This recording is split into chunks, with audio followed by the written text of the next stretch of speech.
The Philippines is an archipelago made up of over 7,000 islands in Southeast Asia. Despite its exotic beauty, this vast, fractured coastline harbors a dark side that is posing a grave threat to one of the world's most productive and diverse marine ecosystems. A vast network is threatening thousand-year-old coral reefs, endangered sea creatures, and the people who put their lives on the line to defend them. Siyam na kasamahan ko ang namamatay sa operasyon na to.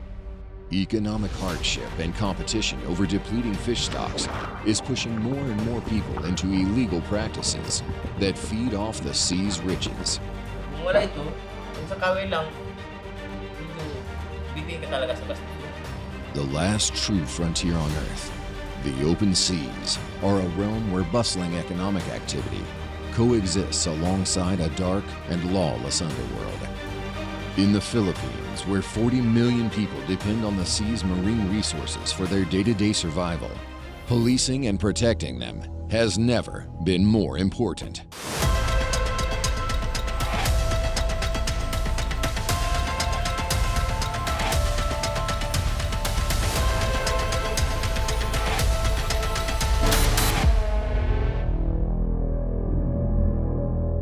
In the southern Philippines, where some of the country's most economically disadvantaged communities lie, illegal and unregulated activities on the sea are helping fuel widespread environmental crimes. Illicit fishing practices like grenade fish bombing and cyanide fishing are on the rise as more and more impoverished fishermen struggle to survive. In an undisclosed location, a group of fishermen who wish to remain anonymous construct the explosives using powdered potassium nitrate. Na maitimpla siya ganito, tubig niya yung sabi na namin, diesel. Yan siya. Ilagay na sa puti ganito. Ilagay mo nito niya. Pag napasok mo na ito, yung sumbuhan niya na ito, ganito, hindi siya pasukin ng tubig ba? Ito. Ganito, ganyan. Yan na. Pag nasindihan mo siya, isibirit na siya. Pero huwag mong patagalin. The grenade fish bomb is one of the biggest threats to the country's rich marine life. The homemade explosive, which can be easily constructed using makeshift materials, turns thousand-year-old coral reefs to rubble once it explodes. Hindi abot itong minuto, hindi magtakbo yung jam natin. Pag nasindihan mo, hindi mag-ikot yung jam. Tarang nyagis mo. Pwede kung sumbuhan ng ganito, yung mahaba, ganito siya, ito sumbuhan niya. Ito mo yung binitan, kailan haba ganyan. Haba niya, yan, baka minit. Kasi mabagal yung takbo niya, si Merit langit siya. Apoy yung apoy niya. Kung maano mo rin sa ilang minit ba, isang minuto,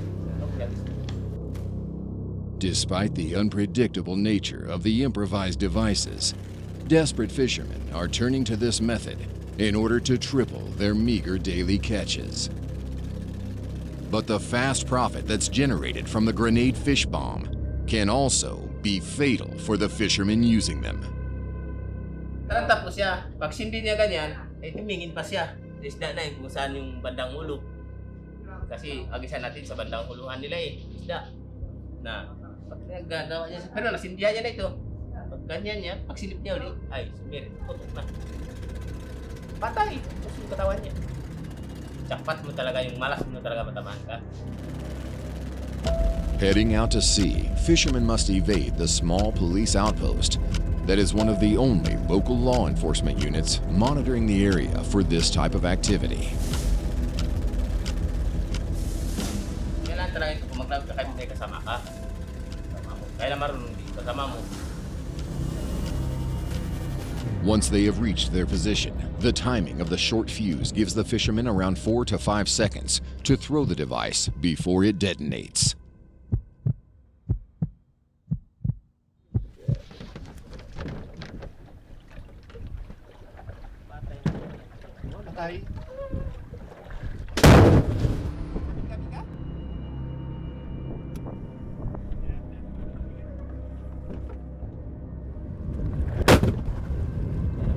The shockwave from the blast stuns or maims every fish within a 30 to 100 foot radius.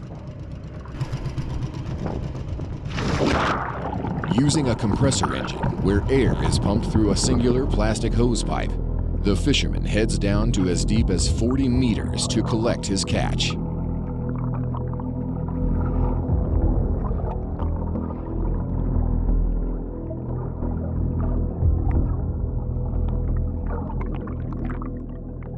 Minsan, kung jackpotin ka, mga 10 kilos, isang tapunan.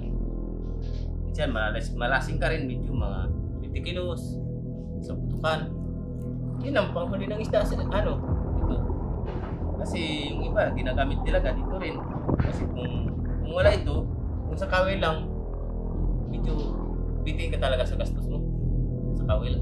Minsan sa kawil, isang araw, wala ka pa makuha. Isang araw, ganyan. Ito, kung makakita ka ng kawan, araw-araw. May pang araw-araw ka rin sa pagkain natin. Environmental sea conflict in the Philippines comes in various forms. In the small coastal town of Pinutan, in the province of Southern Leyte, locals illegally mine gold on the seabed floor.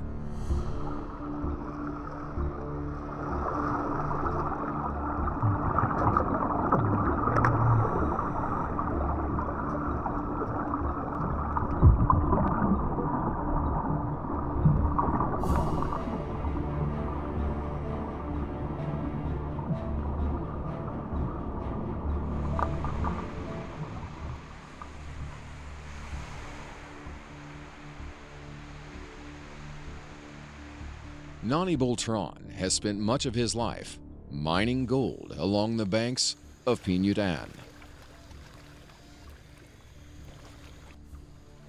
Nag-start sa diving, sa pag-dive dyan sa dagat, 1983. This underwater El Dorado has existed for centuries. Despite the obvious dangers, it remains one of the only forms of earning basic income for the families of this wild and remote town. Maraming nadadive dati kasi maraming ginto eh. Maraming ginto talaga. Bukod ng sa boulder o yung buhangin, dinadala sa dito sa tabi ng dagat, bye-bye. Tapos pinaprocess. Araw-araw kami kumukuha. Today, around 300 divers and their families are involved in the illegal and unregulated practice.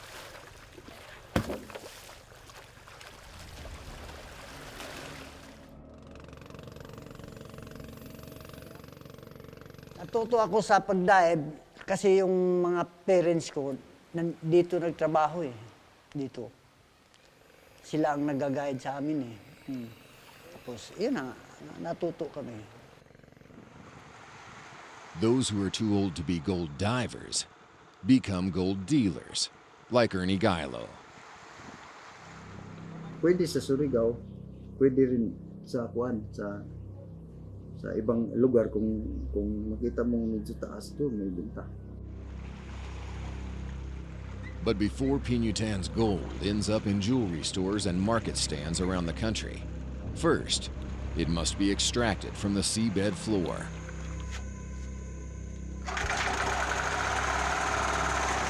Connected to diesel-powered compressor engines stationed along the beach, air is fed through hose pipes that miners strap to their bodies.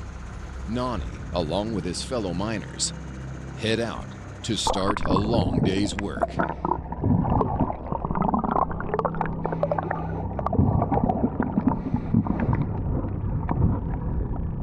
Kailangan matapang ka para makadive ka. Pag hindi ka matapang, wala ka. Hindi ka makano. Kasi matakot ka naman sa ilalim eh. Butas yung papasukin mo eh.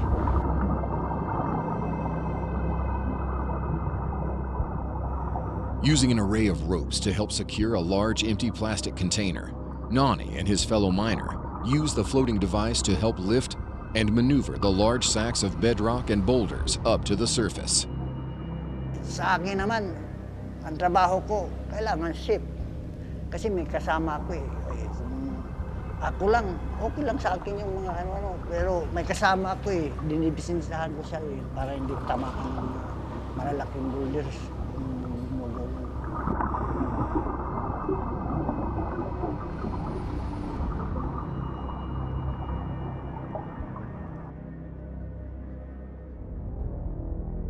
Back in the waters around Palawan Island, which has seen a sharp rise in illegal fishing in recent years, a group of former fishermen have decided to fight back against the plundering of their coastline.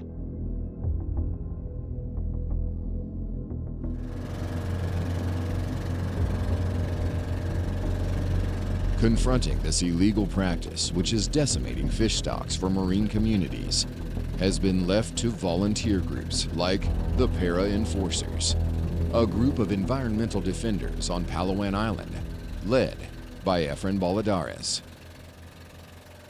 Ako po ay isang para enforcer sa buong Palawan. Nanguhuli po kami sa mga illegal na mga activities sa buong Palawan. Isa rin po akong fisherman talaga. Kaya nakikita ko rin talaga na kung paano sinasalaula yung ating karagatan ng mga illegal fisher. Kaya nagpagpasiyahan ko na naghanap ako ng mga tao rin na makakatulong sa akin na parang lumalawak din yung aking kaalaman kung sakaling man po mayroon kaming mawawali. Known in the Philippines as the last ecological frontier, Palawan's rich, untapped resources have become big business for criminals in the illegal wildlife trafficking trade. Sa bayan po ng Taytay, isa po yan sa rampan ang illegal fishing. Sa Northern Palawan po. Sa Southern Palawan naman, ang rampan talaga ng illegal fishing, Balabac ay Rizal. At saka Batarasa, yung mga lugar na yan, sa pinakadulo na po siya ng Palawan.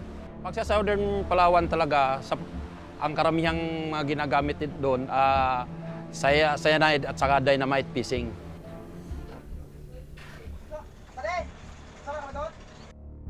Smugglers who wish to remain anonymous work with the illegal fishing crews operating in the coastal areas around southern Palawan. May kota na po kami, abot na yung 200. I-deliver na po namin yung isda papunta sa Malaysia. And then pagtapos doon naman sa Malaysia, may boss po kami doon. Sila na po bahala pagdating doon. For defenders like Efren, most of the suspects involved are already known and identified. Sa buong Palawan kasi mayroon na kaming mga halos na mga kakilala, mga kontak na mga ordinaryong mga mangingisda. Sila na po yung nagre-report sa amin kasi alam naman po nila na pag dito po sila sa amin nagre-report, mabilis po yung aming responde. But preventing the spread of illegal fishing methods in Palawan is becoming increasingly challenging. The practice is easy to learn and hard to trace.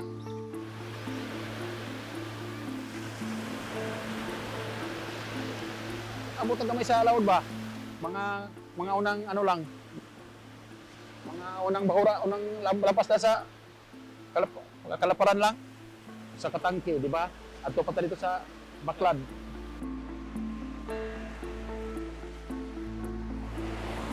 For Efren's para enforcers, confronting suspects doesn't come without danger.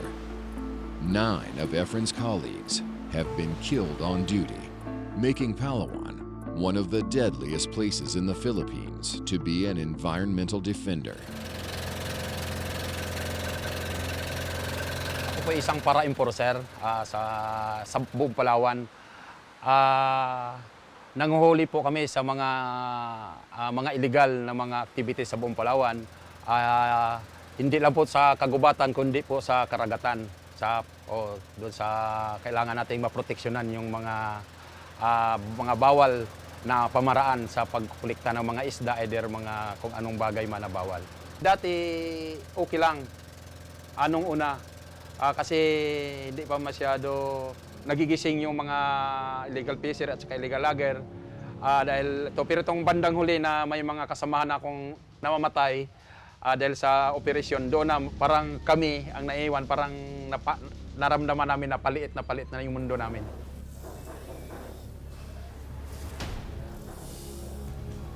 With economic hardship comes desperation. It's estimated that now around 12% of fishermen in the Philippines are involved in grenade fish bombing.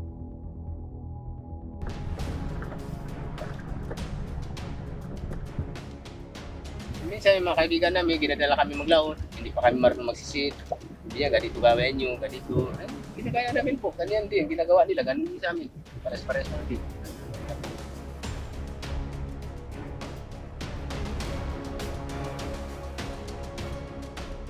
The black market business of illegal wildlife trafficking has long flourished along the sea borders between the Philippines and Malaysia. Smugglers can easily bribe local authorities on arrival.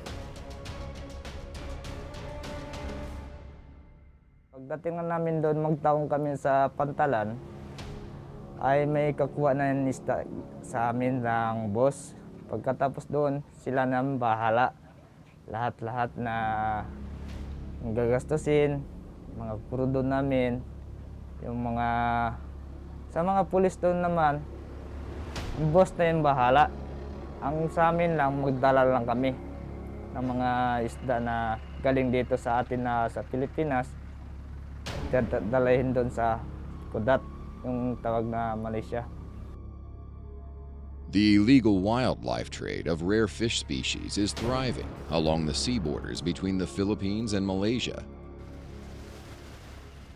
Over in Leyte, for years the authorities turned a blind eye to the subaquatic gold mining along the coast. The business of buying and selling the precious metal is left to veteran miners like Ernie Gailo.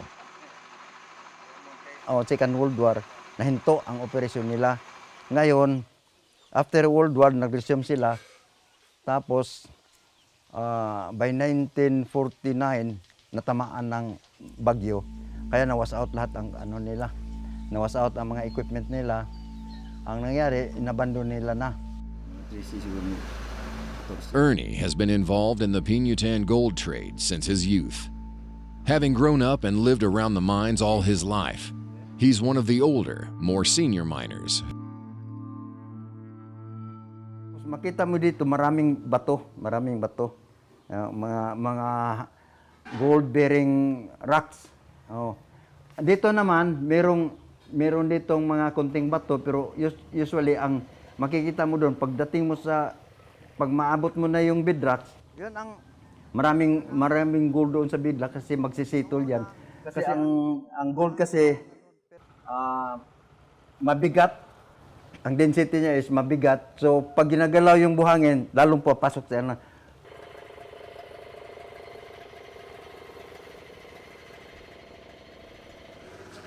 Having once labored on the seabed floor as a miner, Ernie now spends his days helping process the collected gold, which he then sells.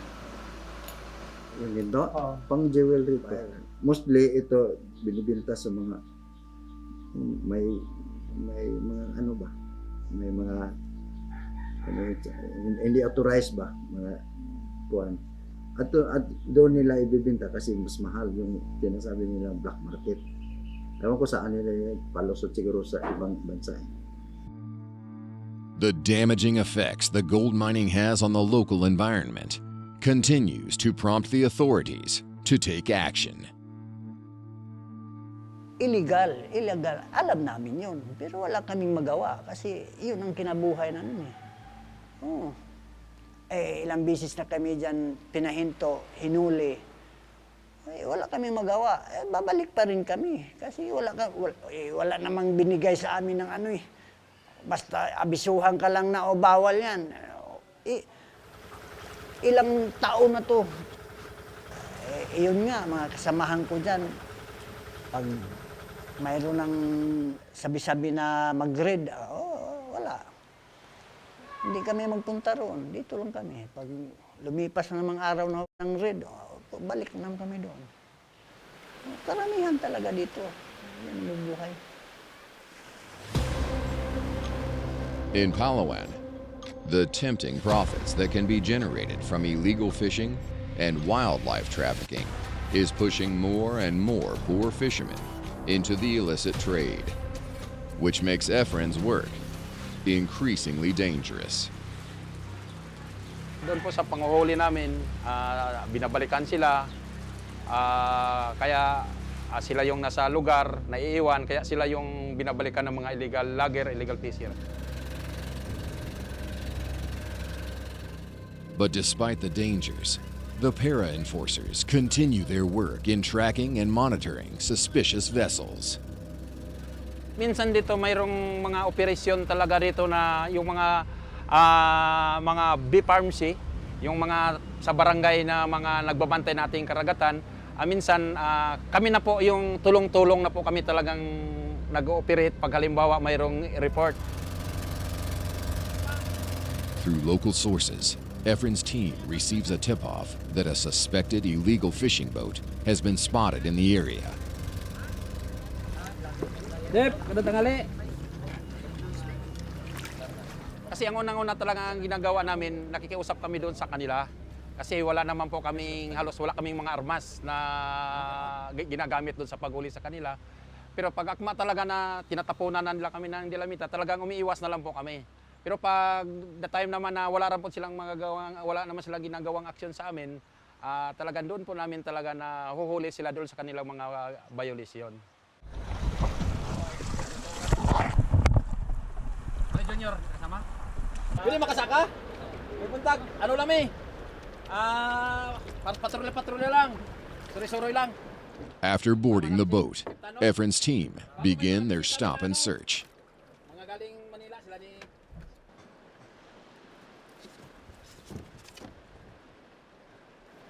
Ito naman yung ito yung isa sa mga pinagbabawal na ngayon dito sa Palawan na pwede nang kolektahin. Kasama na siya sa endangered. Ito yung sa local name niya, ang tawag nito ay pagi, pero ang tawag nito mantaris. Actually, bawal na talaga. Sinasabi na rin sa kanila yan, pero kuminsan kasi naabutan nila itong mga patay na. Kaya medyo na lang, siguro patago-tago na lang. Pero ito naman, malalaki ang mata nito. Hindi naman siya makapinsala doon sa mga maliliit na mga isda, mga samilya. The operation remains peaceful, and the fishermen comply with Efren's questioning.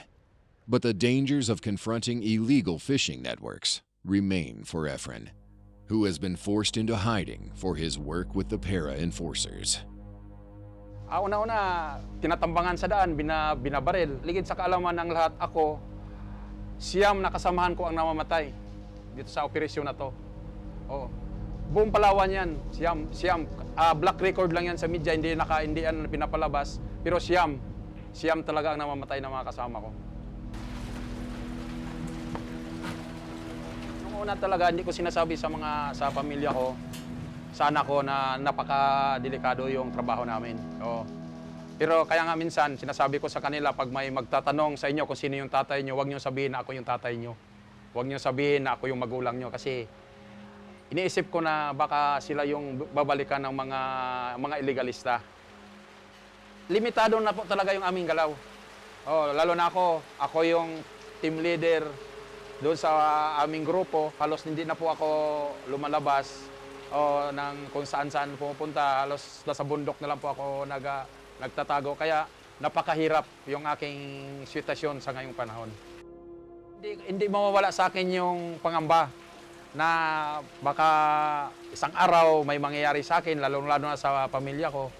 Kaya napakahirap yung sitwasyon. Pero ganoon pa man, ako patuloy pa rin yung aking pakibaka. Tuloy pa rin yung laban. Pero siyempre nandoon na yung pangamba.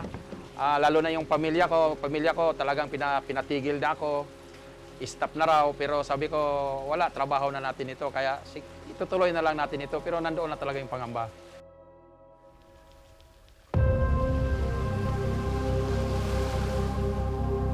Pinyutan's subaquatic mining trade poses its own types of long-lasting dangers. Miners, many of whom come from broken families, are susceptible to accidents at sea.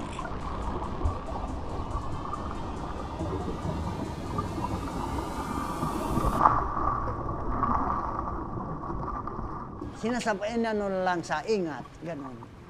Safety. Ayan lang ang gagawin sa ilalim.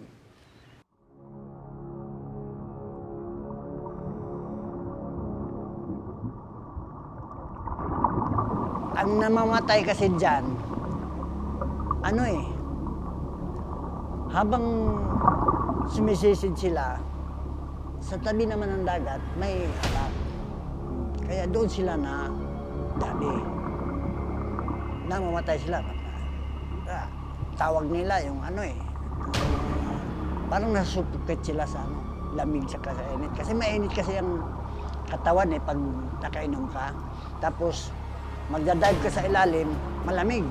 Kaya nagsalubog yung kaya yung puso nila ang...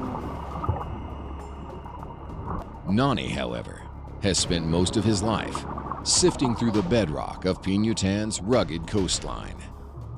Iba naman yung namatay dyan, na landslide yung nila, gumuho yung tunnel, hindi sila nakalabas. Yun ang nangyari sa kanila. Kasi wala silang safety. In order to extract the gold layered under the surface, underwater tunnels are dug. For years, gold was simply collected from boulders and rocks. However, over time, miners had to start digging to search for new layers. The tunnels, known locally as veins, can be up to 30 meters deep. Changing sea currents can cause the veins to become unstable. Some have been known to collapse on miners, making the tunneling the most dangerous part of the mining process.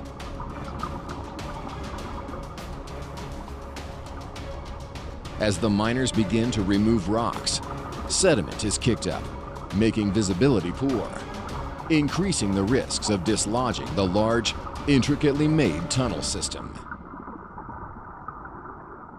Pag lumabo kasi ang dagat, kailangan anuhin mo para hindi masyado maano ng magtrabaho. Kailangan makita mo lahat yung mga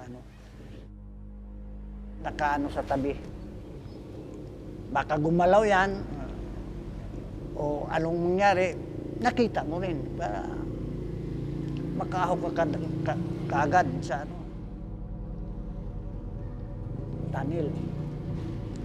Yun lang ang dyan, safety.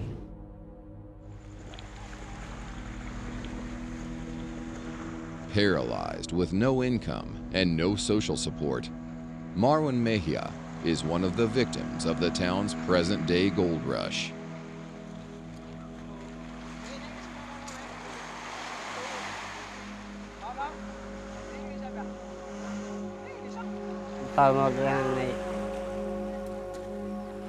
Magpanuhot ba ang highway? Mag-highway dyan na di ko pa ginawa. Di na po kumaka ganyan ang pa ako sa lalim. Hindi na mo lihok. Kaya nagpatulong na lang ako. Naigo ako sa lalim, kaya ito pa ako. Parang hindi makalakad. Parang banhod. Ay, gumaganyan pa nga ito, matulog ko eh. At the age of 18, Marwan, who had only recently started to mine, was underwater when the hosepipe he was breathing through closed, and he rapidly lost his oxygen supply.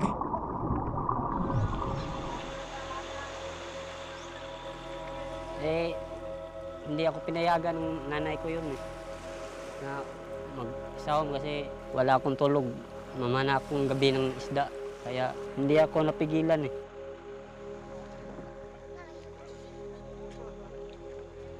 As a result, he has been left partially paralyzed and is now unable to work and earn a living for his family. Hindi ako makalakad eh. Hirap. Gusto kong manap ng trabaho, hindi ako makahanap.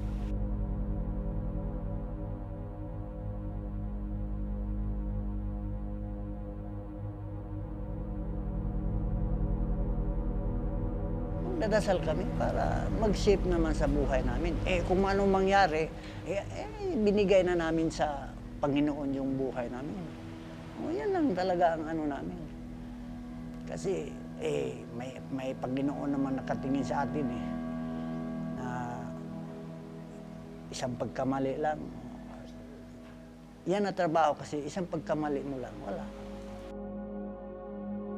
In 2021, a super typhoon struck the island of Leyte, devastating the village of Pinutan. The disaster, which affected millions, wiped out a large portion of the area's coconut trees, which much of the population relied on for work and harvest. Maraming nagmimina ngayon kasi yung kabuhayan sa iba, halimbawa, nyug o fishing o ano pang tawag sa yung sa lagari ng kahoy, nawala lahat Kaya napupust ang mga tao ngayon sa pagdadive.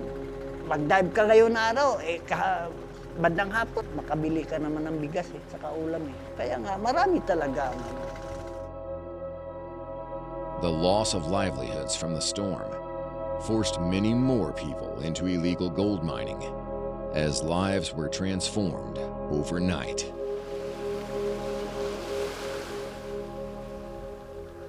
It's not just the coastal erosion caused from excessive mining which is posing risks to the community of Pinutan. Ang mercury kasi nag-a-attract ng gold. Gold lang ang i-attract. Yun ang process dito, amalgamation. Illegal gold mining, where mercury use is widespread, can seriously harm the local environment, where the substance can get into streams and soil, poisoning those who live on it. The process of heating and vaporizing mercury is known to have potentially harmful effects on people's nervous and immune systems. Iipitin mo yung mercury, lalabas yung free mercury doon sa yung kuan ng payong. Lalabas doon. Tapos ang dust gold na makikita mo very white dahil sa mercury. Ang ginawa mo doon, iinitin mo doon sa stove o sa kalayo. Ngayon ang nangyari doon, magsisingaw yung mercury. Maalis yung mercury. Magiging yellow na naman ulit.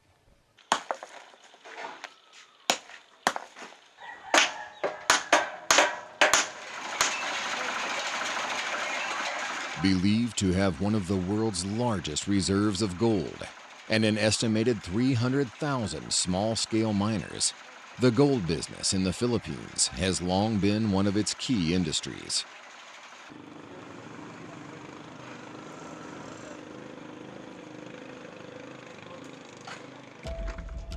However, in recent years, the Philippines has begun to clamp down on illegal mining and smuggling, as the government faces greater pressure to protect the fragile environment, which has become one of the biggest victims of the trade.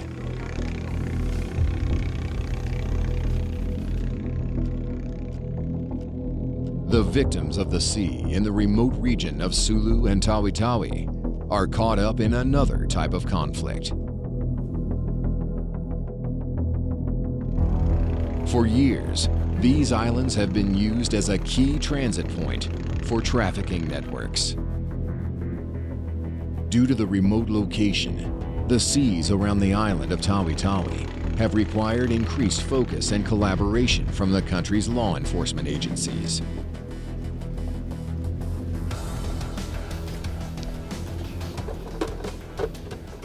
The Philippine Marines, for more than for the past two decades, were assigned in Tawi-Tawi.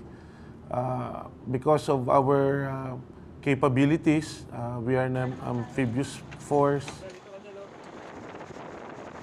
It is but normal that these capabilities are employed in the archipelagic provinces.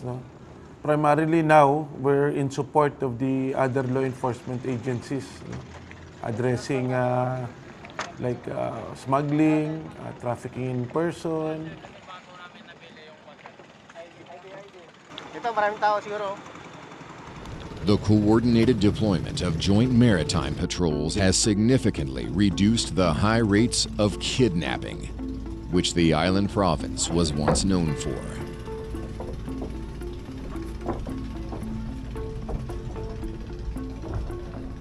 Well, in the border, you can see that it's very, very porous. No? We also lack the required capabilities there. No? Like we have just a handful of Navy ships. Infrastructures there are not that big. No? So like the Coast Guard, the other agencies like the Customs, Immigrations, very minimal footprints. No? Despite the lack of resources and a small contingent of troops, Tawi-Tawi's Maritime Police Patrol, which is supported by the Marines, routinely heads out into the water to conduct searches on suspicious vessels.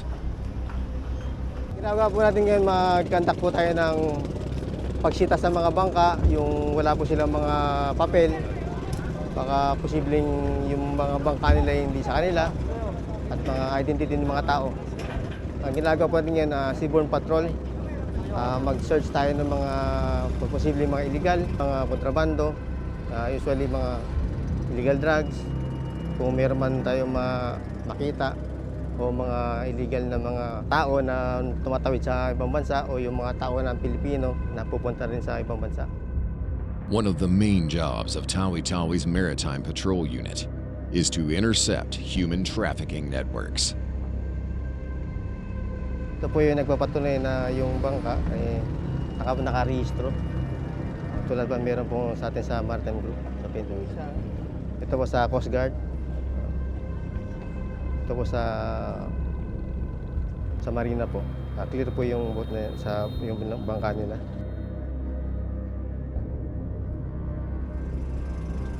Known as the Southern Backdoor, the island serves as a gateway to Malaysia, where victims are often easily sold into exploitation.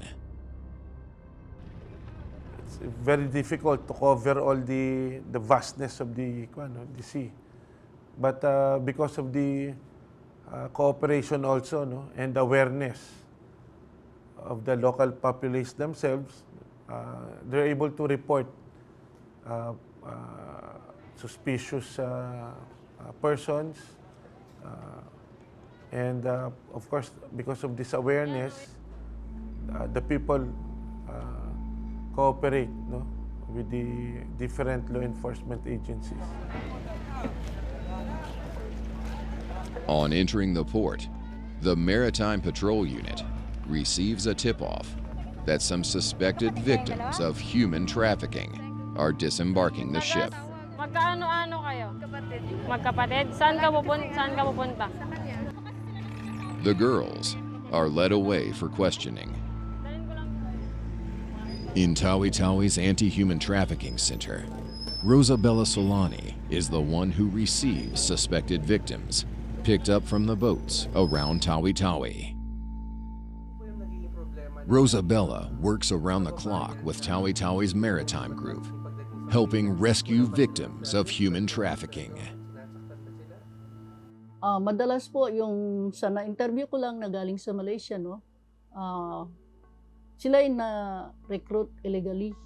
Pinangakuan ng magandang pasahod, magandang buhay doon.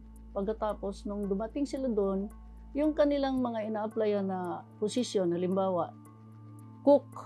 Pagdating doon, ginagawa silang prostitute. With the porous sea borders, victims are easily transported to neighboring Malaysia, where they are sold into slavery. So far, marami-rami na rin po kami na-rescue. Meron pong nanggagaling na sa ibang bansa na parang nakabalik dito na medyo nabibiktima pa rin, sila ay nare-rescue namin. So, naibabalik po namin sila sa kanilang mga pamilya. So, hindi totoong taga-dyan ka. Kasi hindi mo alam yung lugar eh. Alam ba ito ng kapatid mo kung saan siya pupunta? Ang message ko lang sa mga gustong mag-backdoor, no? Sana mag-isip muna sila ng maraming beses kasi Ang magbabakdor po ay hindi biro.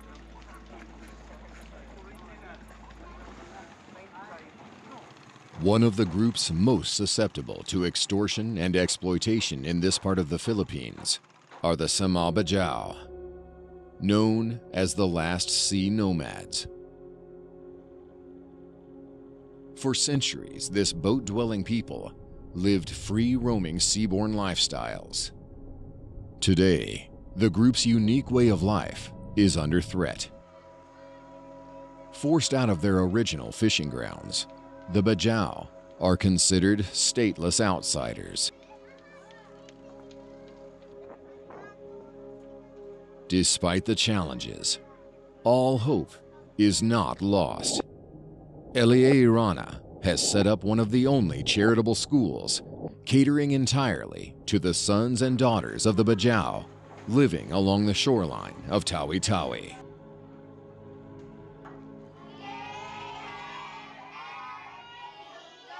Eskwelahan na ito, tinatag namin 2015 para po sa mga bata na taga rito at mga Bajau. Dahil sila po yung mga bata na hindi papasok doon sa mga government schools. Dahil ang kilalabasan nila doon ay binubuli lang. At ang eskwelahan po ito ay purely charitable school. Hindi po tayo nanghihingi ng bayad. Na-sustain po natin ito for almost 8 to 9 years sa awa ng Panginoon. Kaya nga po at napakaswerte nila dahil wala silang binabayaran dito, may feeding pa rito, thrice a week, at libre pa yung uniforme nila. The school, which was designed and built by Elie, aims to provide free education to the local Bajau population and help offer them an alternative path away from the exploits of criminals who often take advantage of the Bajau. Yung human trafficking, malaking issue yan at may mga malalaking taong nasa gitna niyan. So kumbaga biktima sila dahil sila minsan ang ginagawang operator ng bangka, sila yung mga nagpapacilitate, pero yung mga taong kumikita ng malalaki dyan, nandyan lang yan sa bahay. Iniisip namin ni Mrs., ang dream namin dito, makakatulong ng mga bata na makapag-aral sila at mamulat sila sa katotohanan. Na ang edukasyon, ito sa ngayon, ito lang talaga ang susi na para matulungan matanggal kunti sa kanila yung kahirapan na matagal nang nakadikit sa kanila. Educating a new generation of Bajau has become Elie's main goal in life. But the Bajau were largely free to practice their subaquatic existence for thousands of years. It's only in modern times that this nomadic group has been displaced from their original sites. As the environmental conflict intensifies around their ancient waters, with the plundering of its resources and the impunity of those involved, Elie, along with his Bajau students, show that there is still hope, even in the dark side of the sea.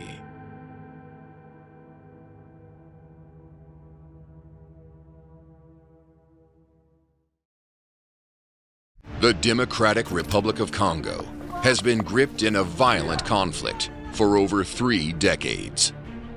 Encompassing 2.3 million square kilometers of territory, this vast and troubled land is endowed with exceptional quantities of natural resources, which have helped fuel a deadly and forgotten conflict across the region's eastern provinces.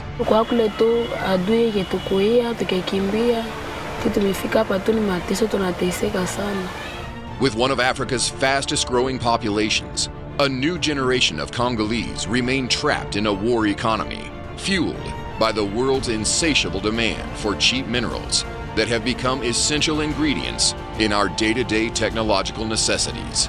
Eastern Congo's conflict minerals now dictate and distort the rule of law and the lives of the people living in the red zone.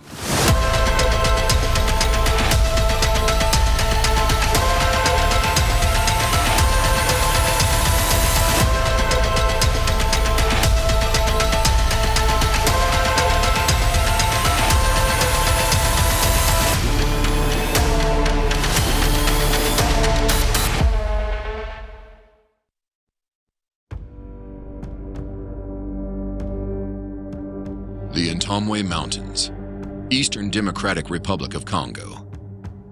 Lush, verdant valleys host a hidden and deadly conflict.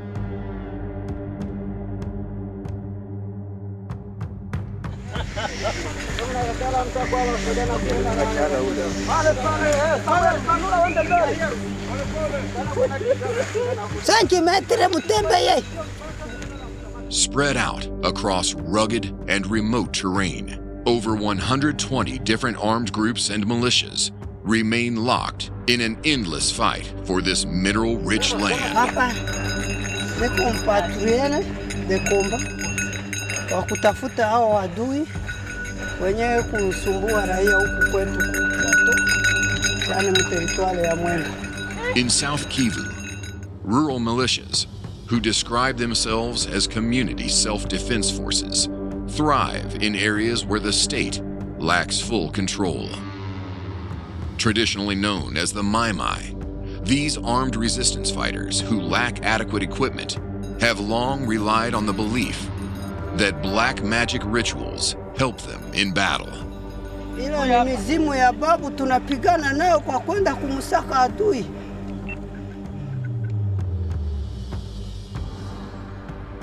Made up of around 200 fighters, this Mai group, who describe themselves as sons of the soil, loosely control their zone of influence, which extends for around 10 to 20 kilometers from their base.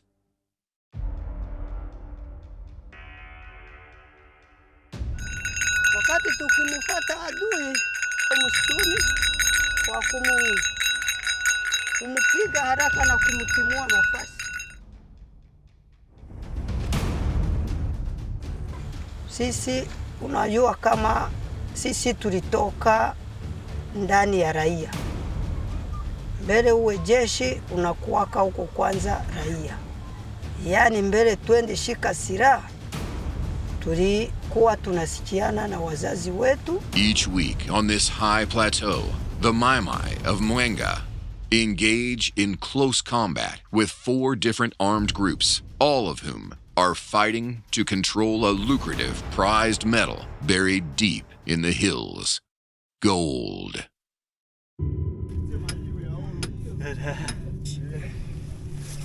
Finish semester.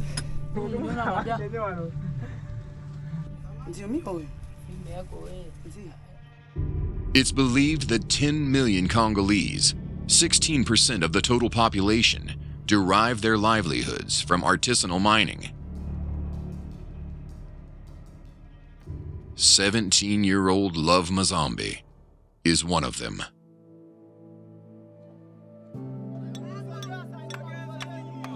Nilianza chimba oro niko na miaka 10. Niko chimba oro mpaka hivi jinsi niko hapa. Make ni kazi ya sie kizazi yetu kwetu Kamituga, ndio maisha yetu. Basi na Mungu kama yapenda, Mungu akipenda, sama tunakufaka ovyo. Ni vitu vya huzuni sana. Hakuna ya kufanya. Ndio maisha tunaishi ile. Nalomba tukwe tu vile. Love Mazambi, along with his girlfriend Adeline, wake up each morning to start a day's work at one of Kamituga's many gold mining pits. Love, tulikutana kane kule kwa career. Wakati niko makazi zangu niko na logutanisha na majiwe. Kwa wakaka wakaanza penda banifukuze, banitortire. Kaka Love akakia kanga nisemea. Na tukakrea connaissance déjà. Kabisa kaka Love alinisaidia sana. Na siwezi sahau ule mama yake alinifanyia. Nasikia tena machozi matoka. Hata kama sina ya kukumpatia kwa siku Mungu atanipatia yetu. the dangers for women in mining zones are far more acute. Outnumbered and often at the mercy of the armed groups who control the quarries, miners like Adeline take bigger risks when going to work unaccompanied due to the threat of sexual violence. Alongside mining, illicit charcoal production is putting great pressure on the country's fragile ecosystem. Charcoal couriers deliver their sacks to Ijwe Island's port to be weighed and priced. They will then be ready for distribution. Sasa kisha sie juu ya mateso ya hii makala inasumbuanaka sana, lakini banatupunja ko hapa msoko na ingeuziwa kata na $70, lakini banatupatia kanjua mafura. Ijwe Island on Lake Kivu is the second largest island lake in Africa. Its remoteness has long sheltered it from development. However, now, its rich, abundant forests are falling victim to timber thieves and charcoal syndicates. On Ijwe Island, Anne Akama is one of many local women working as a charcoal courier.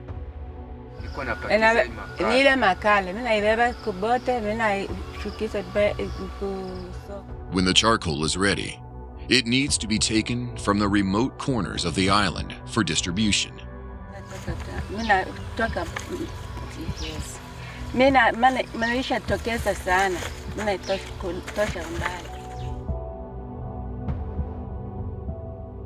Anne carries the back-breaking sacks of charcoal to the market for selling. Carrying up to 20 kilos of charcoal on her back, Anne has to walk up and down the hills in order to receive her small cut.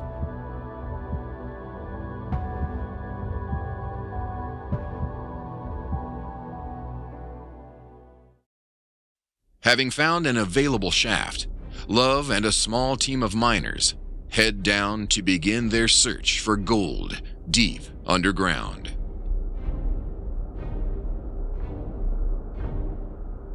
Niko na miaka 7, mzee anaanza nibeba. Tunaenda naye kule, tunarudia. Basi inaweza miaka 10 nikaanza enda na mimi sasa. Groups, usually no more than 5, take up to 3 weeks to dig shafts 10 meters deep. The more narrow the shaft, the more dangerous it can be. Nilikuwa na changa. Mimi nenda ukariere na mimi nenda kumasomo. Nilikiona tu masomo sisome. Juu ya kukosa makuta. Kwa kutanisha mimi nachimba sana, nguvu inaisha. Kwenda kumasomo nako wananirudisha juu ya makuta masomo. Mimi narudia tu, mimi nakikala kunyumba. Nikaacha tu masomo, nikaanza enda tu chimbao. Children as young as 6 skip school to work in the illicit gold mine sites across Kamituga, used due to their small size and ability to work in tight spaces. Ile saki ya alani muipandishe kwanza mbio mbio. Kwa ile saki mbio mbio. Pandishe kwanza ile saki mbio mbio. Leta saki.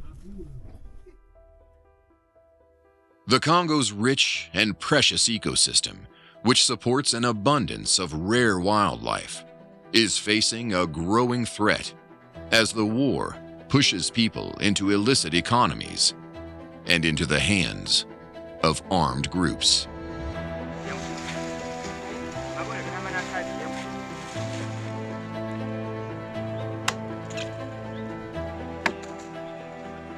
Niko akata miti ya kuchoma makala. Felix Udi, a local from Ijwe Island, spends his days looking for good quality timber to cut by hand in order to begin the charcoal making process. Sa depana gisi miti iko huko inaweza maliza pandade in semaine na yuko inaweza maliza hata 5 jours na yuko na une semaine na 2 jours. Ça dépend dépendamment na gisi furu iko. na miti sadi zinakomala. Once trees are felled, Felix can begin making the oven, a long process that enables him to produce the charcoal needed for him to sell. But the grueling work does not come without danger.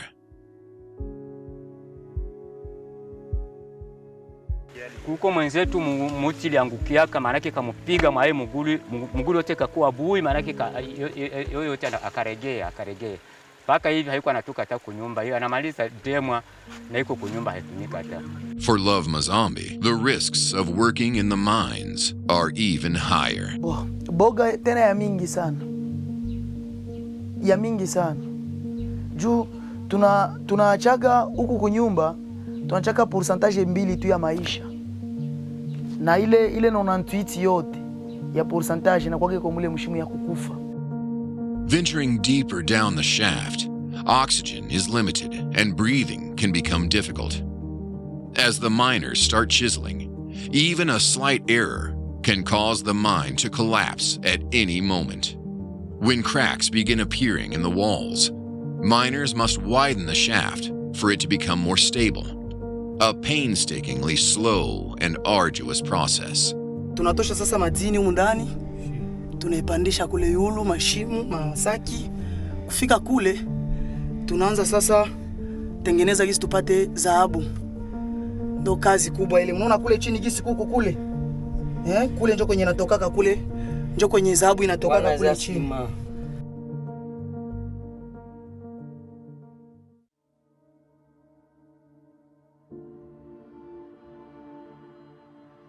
Felix and his team get to work preparing the oven. If the oven becomes too hot, they risk burning the logs inside, and several weeks of hard work will turn to ash.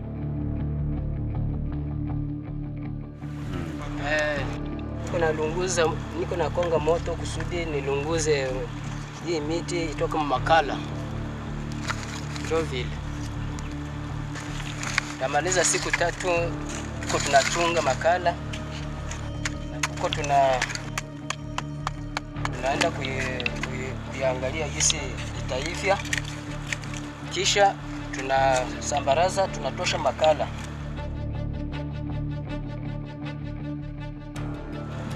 Na makala hiyo inakuwa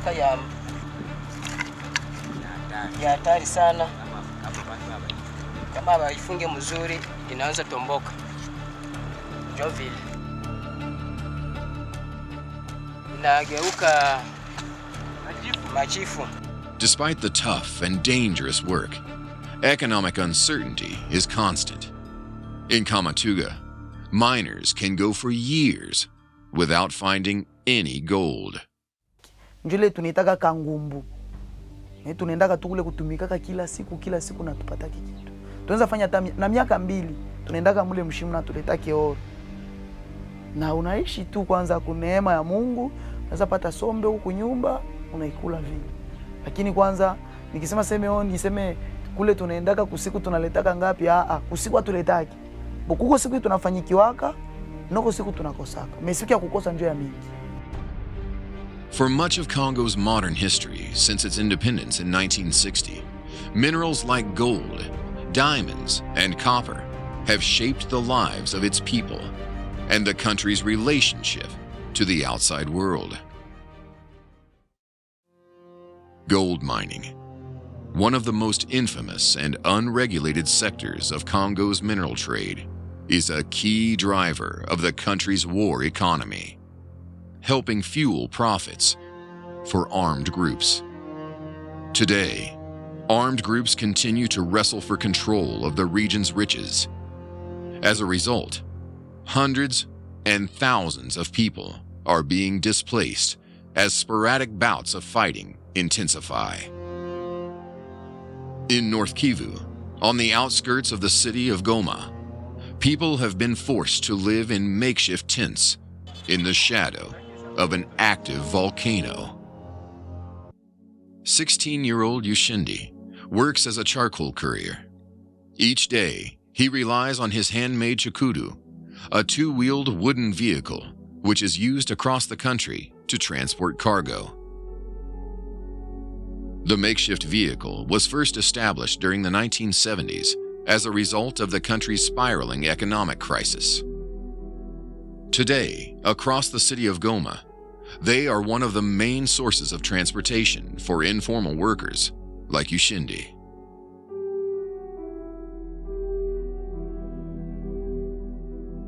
Mwi kazi yangu mko shida za mingi.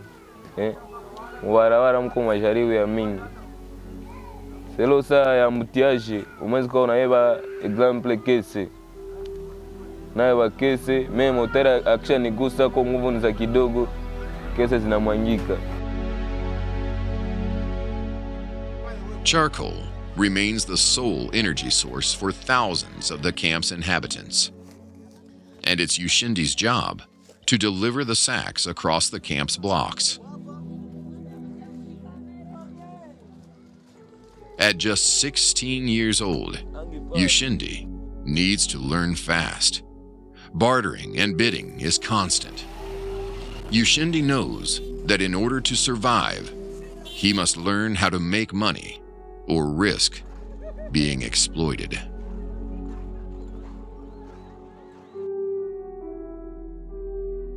Watu wa mkami manake ni wachuruzi. Wachuruzi wamesikia anatoka Goma walirangua michele, sukari.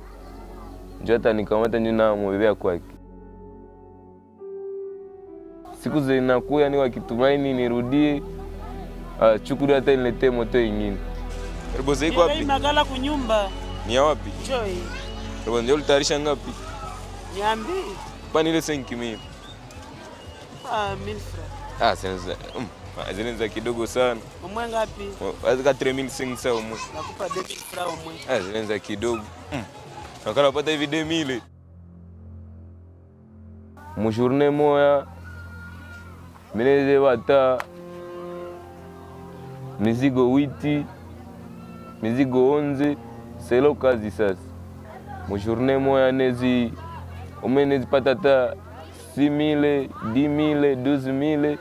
Franga itanisaidia umwe nuze viatu, nuze mafuta, omo. The small profit Ushindi makes from his job is enough to keep him off the streets and away from crime, which is a constant threat to young men who have been forced to flee home because of the war. In the same block, Bora Malani, an elementary school teacher, heads to work to start a new day at one of the only functioning schools in the camp. It's estimated that around 4 million children between the ages of 9 and 14 remain out of school in the Democratic Republic of Congo. In a young country where over 60% are under the age of 24, a need for qualified teachers and school enrollment is growing.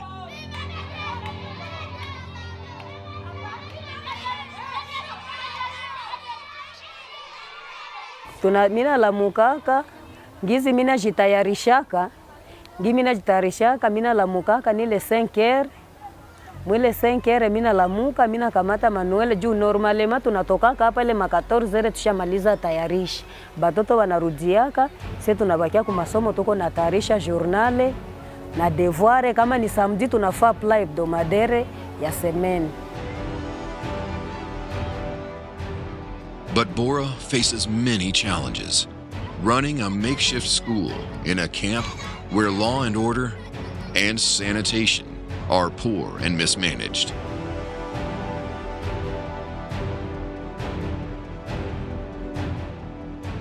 Shida ambazo tunakutana nazo Mungambi ni shida za mingi sana. Juu najikutana muko na wanafunzi ile 250. Tunakuwa sote sangi pale tuko mukanisa. Deuxième, première binakuwa binachiana tuka espace akose ka 2 cm. Kisha deuxième ndio inakuwa na wanafunzi 10. Ile fujo inakuwa ya mingi sana sana. Unakutana na manuele haziko.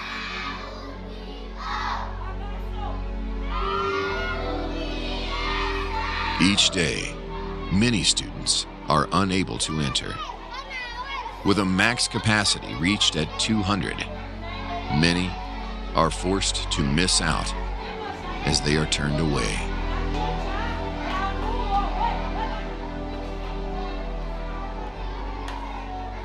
Children from towns and villages across the war-ravaged province of Eastern Congo attend Bora's classes.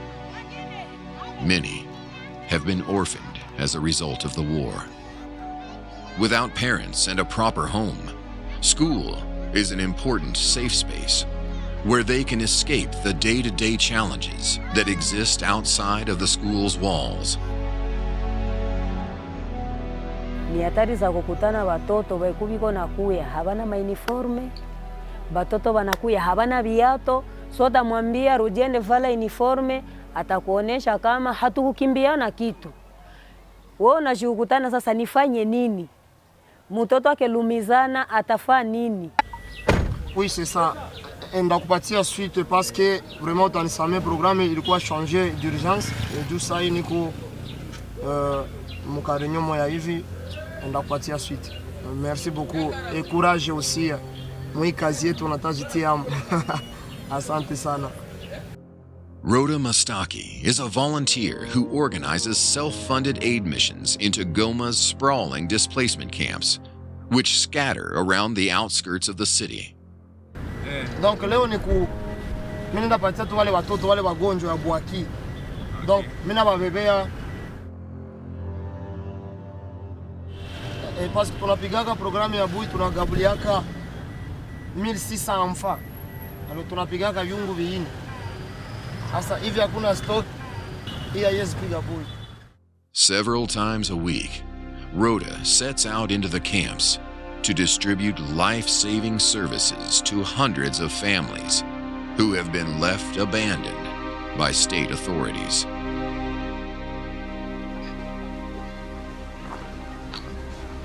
Kamba huku nishalamuka.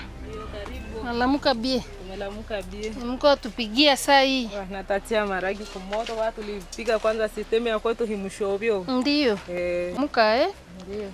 Na kusema juu ya uswafi, nikujikaza sana kabisa, tengeneza juu diare hii siku ya mvula ya kwanza inakuwaka mingi.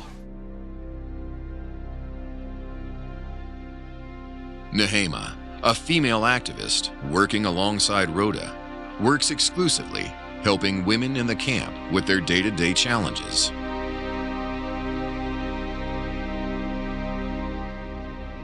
Mina simamia watu 50, menaje 50.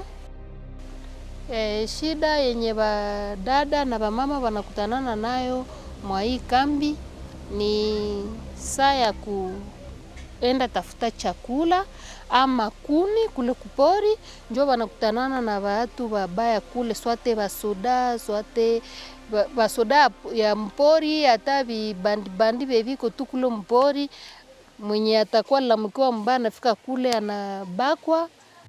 With food insecurity being a constant issue in the camp, Rhoda must manage and mediate tensions when giving handouts. Mtoto mgonjwa anafika kwa tembea, wagonjwa watembea.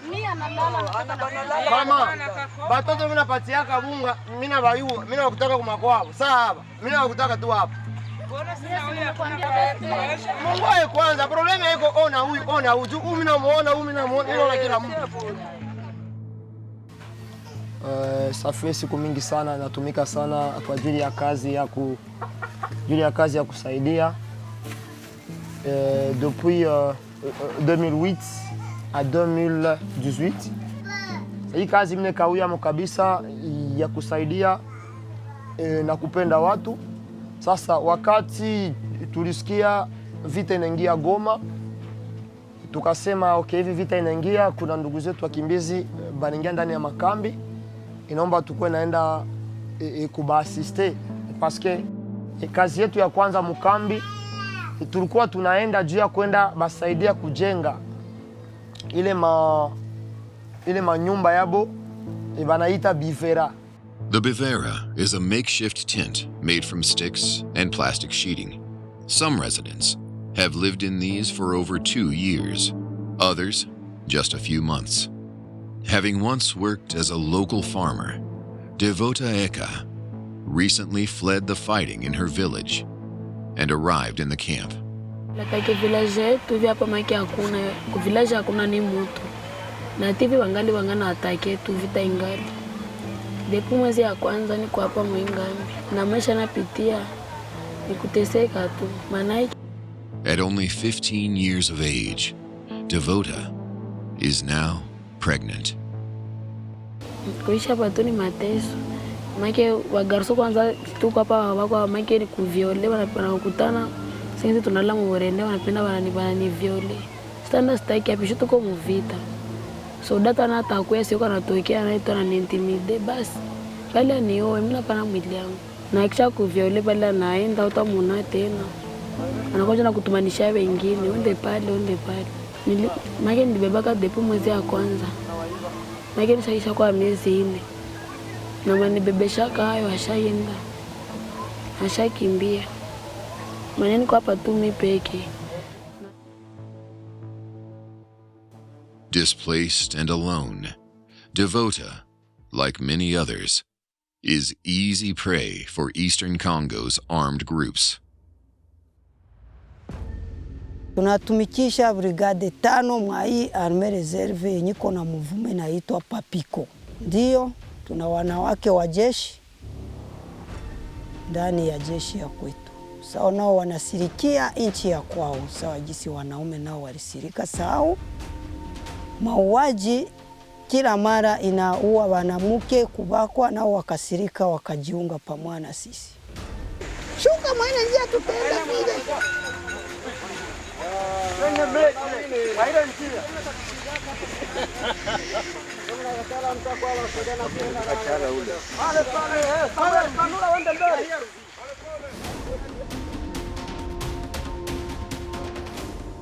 The displacement of civilians caused by the fighting in rural areas allows armed groups to rely on a constant supply of fresh recruits.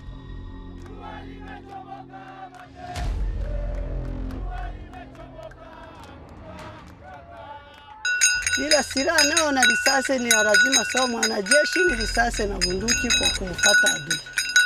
Ndio tunalinda usalama ya raia kwa kusudi adui asiwakimbize kwenye mashambani.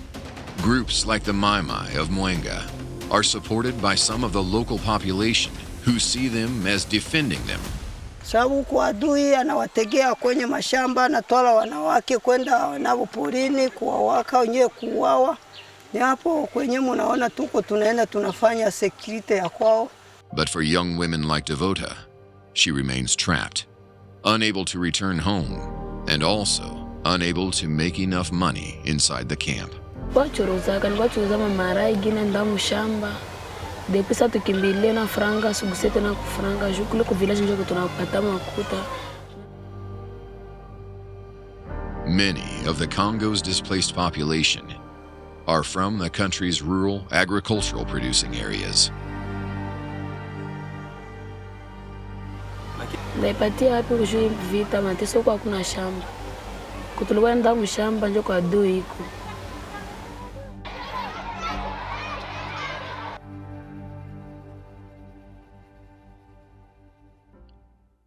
Nowhere is the issue of displacement felt more than in the camp's schools, where Bora struggles to manage hundreds of pupils at once. Tuna kwa mfano tunafundishaka sangi premiere tulikuwa na mate numeration, deuxième tulikuwa na Kiswahili kusoma na kuandika, troisième tulikuwa swa tunaanza kwa swate na expression orale yani dialogue, tunakuwa na recitation ndio tunaenda tuko na wafundisha vile. Bora, who herself fled the war in her native province and is coping with her own personal trauma, continues to provide essential services to her pupils. Nilichagua kazi ya kialimu, nilichaguaka nilingali wa kidogo, nilikuwa napenda tu kialimu sana. Ameweza ameshindwa. Ale shofe.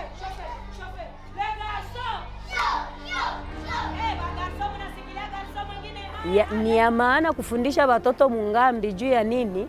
Watoto tukewaacha vile banapashwa kwa bamaibobo, banapashwa vuruga bazazi kunyumba, nunakutana bamwa banakwenda kule kulaki vere banaza zama ta kule. Sasa tuliona programu ya masomo imekuwa, tukesema sebo tufungule tu masomo tuwarekipere. Implementing daily structures and routines for the camp's residents is one of the jobs of Rhoda, who makes regular visits in order to build trust and familiarity with his block. Ya kwanza yenye inanisaidia kuishi nabo mkambi vile mzuri, kuweza tia ordre. In the far reaches of the camp, where foreign aid agencies almost never go, Rhoda and Nehema are trying to fill the void and support the camp's most vulnerable. Cholera and other diseases are spreading as sanitary conditions deteriorate. Jambo tate. Wisha kucha. Ni moto huu. Moto. Basi hakuna ya kufaa. Kuomba tu saa Mungu atasaidia pakapata hata kidogo banatutumia na sie. Mimi kuchungana buswafi. Na penda niweka tulilamuka bien na kama vitu viko haimwa hii bloke yetu. Ni sawa. Okay. Tashinda kwanza bie. Zindio.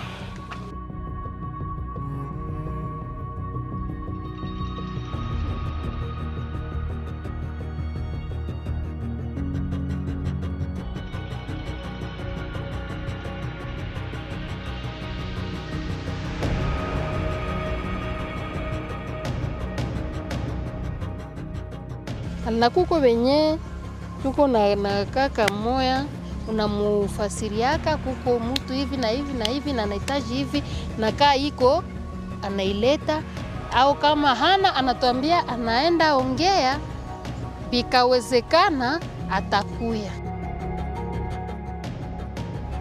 Sona ijama lakini pale unakuwa umeongezea nyuma. Ndakwe.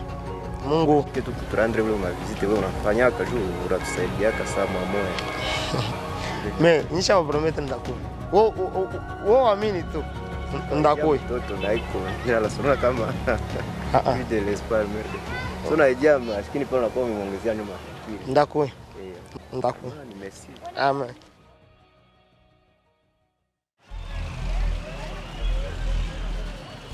Goma, the largest city in North Kivu in Eastern Congo, is highly fragile. The security situation can deteriorate fast. The Congo's large but highly disorganized and corrupted army is on the defensive.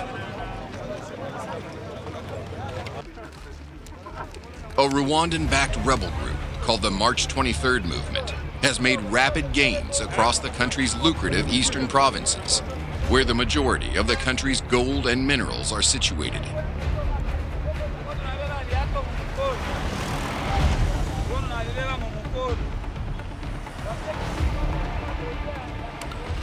Hundreds of thousands of Congolese refugees are fleeing their makeshift camps as fighting gets closer and closer to the city. The streets are now filled with families, once again on the run, carrying everything they own on their backs, displaced again.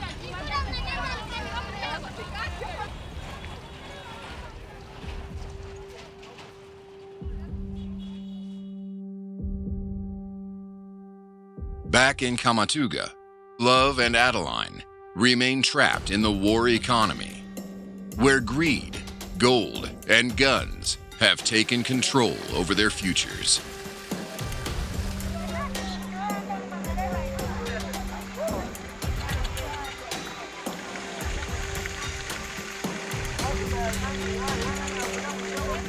Kwanza mimi naweza penda nisome. Niko na elimu ya mzuri ya mimi. Nisome. Baada ya kusoma nitafute kazi, nipate kazi. For Love and Adeline, their endless search for gold could help them towards their ultimate goal, a way back to school.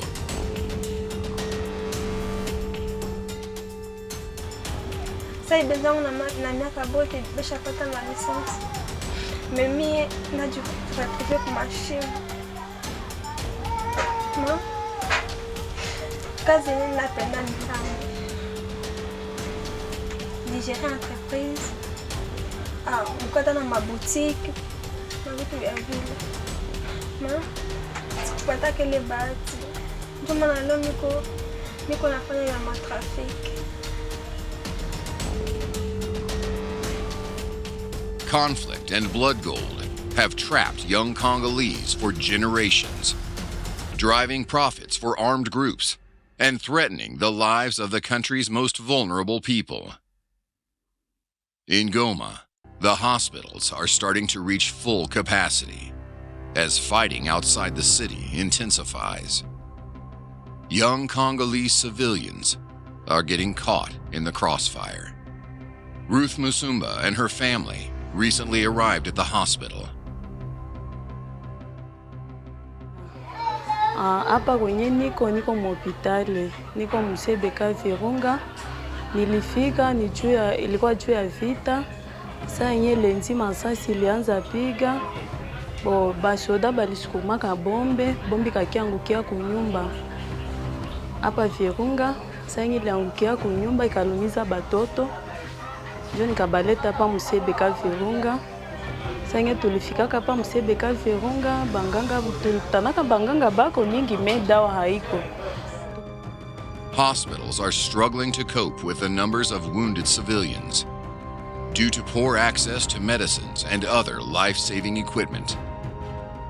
Kachunga panda 2 jours, MSF katuma dawa, bakaanza traiter batoto, vraiment mimi naona sa batoto bashaanza sikia bien. Ça ou déjà basha m'opérer. Bana opérer ketia. Muguli yake njoi. Bana opérer yeye déjà. Basha m'opérer na huyu sasa maegla zingali mkono. Banasema sasa yenyewe zinapanda ndio batazitosha. A lack of law and order has spread throughout Goma as police officers abandon their posts as fighting intensifies.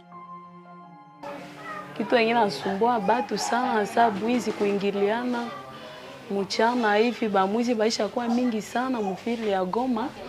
Bamwizi hata busiku hata mchana hivi uko natembea hata na telefoni yako unasikia risasi. Bana kupiga risasi ubie banakutilia kano tosha biote wenye uko na unaizi tosha batakuwa tu. Vitu sabile. Njo boga yenye tuko naishi nayo. Despite the insecurity, Rhoda continues to attend to the needs of the displaced, some of whom are lacking the most basic necessities. Through his tireless fundraising, Rhoda has managed to raise enough capital to support Devota during her pregnancy, despite the fighting going on around them.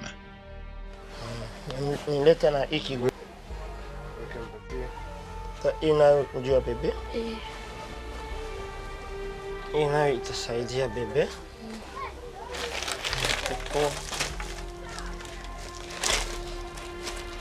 Hapa vitu. Hiyo te mango ya bebe. Asante baba. Na imatela. Utatandika juu ya kuangalia kwa analala na juu bebe akuwe mzuri.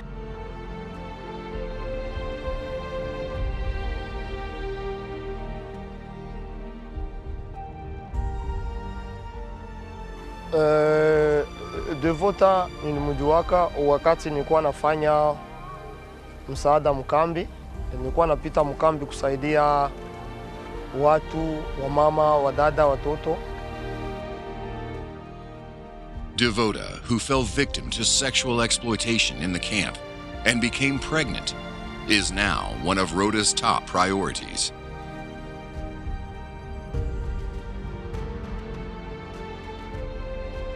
Nikakutana na Devota, lakini wakati niliongea naye akanielezea hali kwa jinsi alikuwa anaishi. So wakati nilikala naye akanielezea shida yake, nikasema parmi ya watu mimi naweza saidia sana, parmi ya watu mimi naweza jitia kwao sana, yeye anastahili. Ndio nikaanza kumfanyia assistance Assistance yangu ya kwanza nilimfanyiaka ilikuwa kumpatia buchuruzi juu aipukane na ile maisha ya usharati. Sasa nikaangalia miaka yake na hali gisi anaishi, nikasikia machungu sana. Paske mwile hali ni mtu mwenye alikuwa anaishi mu vitu vyenye vieleweke, inaomba jua kule ifaa kutanane na wanaume. With the small donations that Rhoda collects, Devota is able to rent a new living space away from her previous site.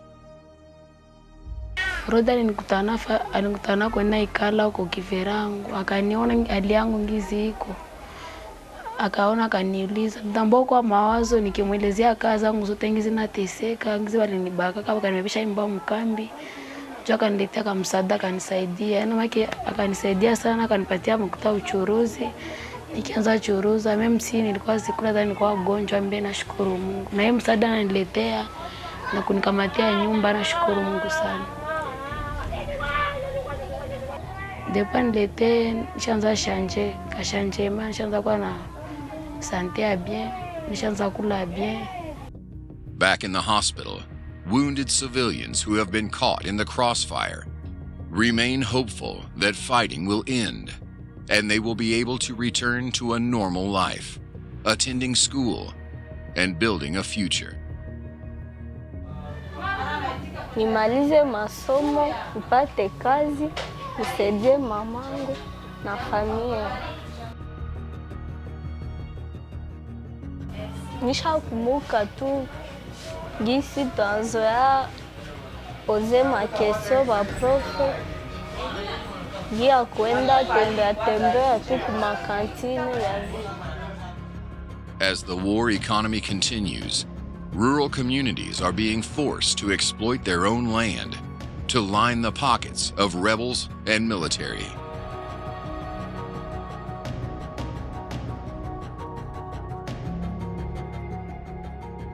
Mateso ni kitu mbaya sana. Kuteseka basi nalomba kujipatia tu kwa courage, jue peke uko mule hakuna ya kufanya.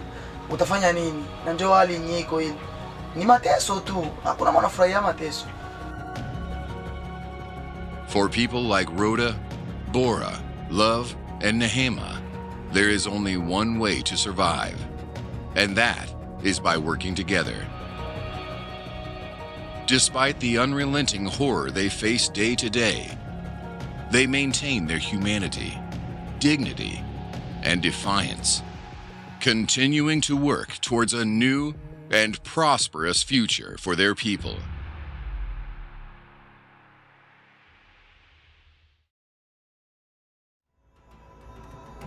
To the Myanmar military, they're considered terrorists and wanted criminals, but to many others, they're heroes and defenders of freedom. Ordinary civilians hiding out in the remote hills of Southeast Asia's least known country are taking up arms to defend liberty and justice. Inside the smallest of the country's 7 ethnic borderland states, amidst a vortex of war, a liberated zone is being carved out in a region called Karenni.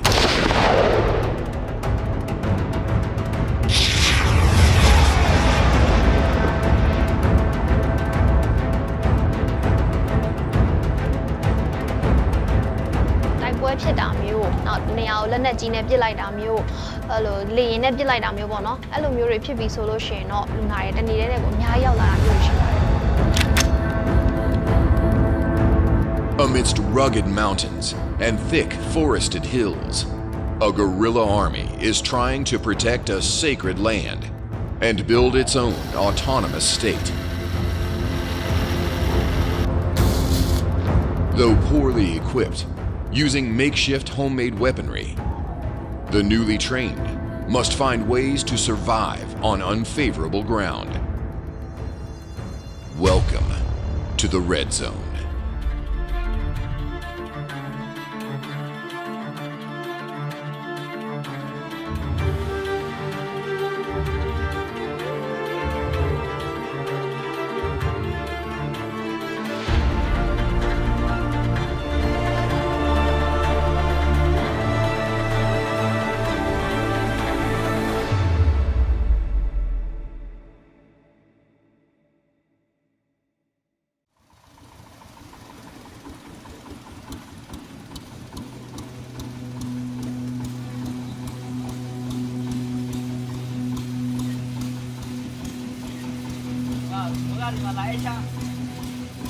Karenni State, landlocked and cut off from the world for decades.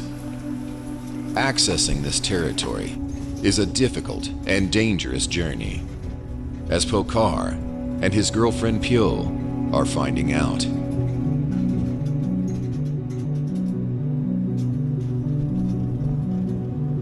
Originally from Myanmar's capital, Yangon, the couple have fled the city and are setting off for a new life in the jungle.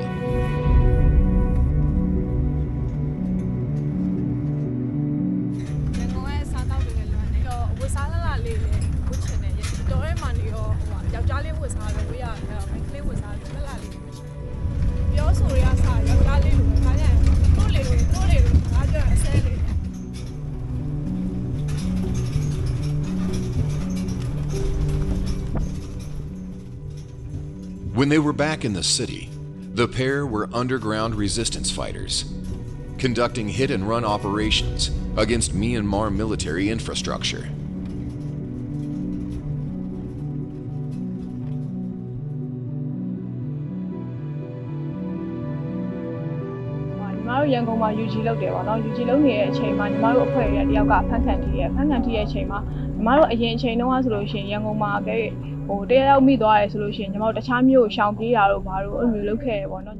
Anti-regime protests engulfed the country in 2021, following a military coup which removed the democratically elected government. Young people from across the country decided to come out in peaceful protest, but they were violently quelled by the military, forcing the protest movement underground and pushing young people into armed resistance activities. Myanmar's ethnic regions are home to dozens of armed insurgencies. Now, more and more young people from across the country are joining them to receive training in irregular warfare. The couple, Pokar and Pyo, just 20 and 22 years old, are now living life on the run. In order to reach safety, they must smuggle themselves via secret back routes and across rivers, avoiding military checkpoints and evading capture.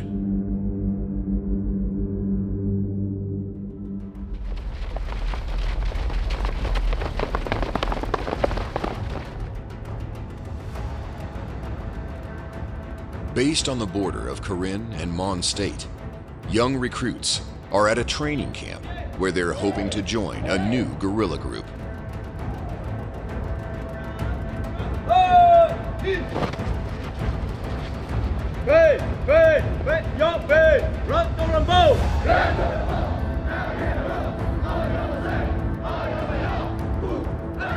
At just 17 years old, Zinzin is one of the younger ones of the 500 who have made the journey to become armed resistance fighters.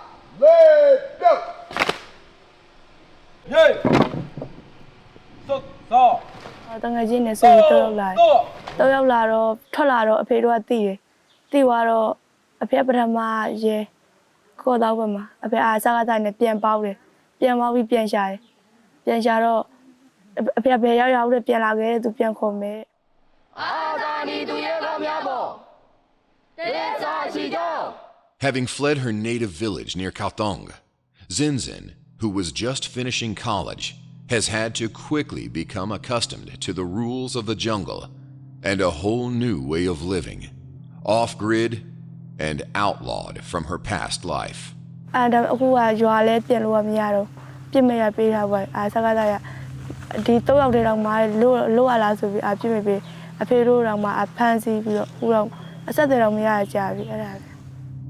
A myriad of ethnic armies and different groups operate inside the jungles of Karen. Known for their rigorous training programs, young recruits like Zinzin must wake up each morning to start various exercises which will help mold them into fighters.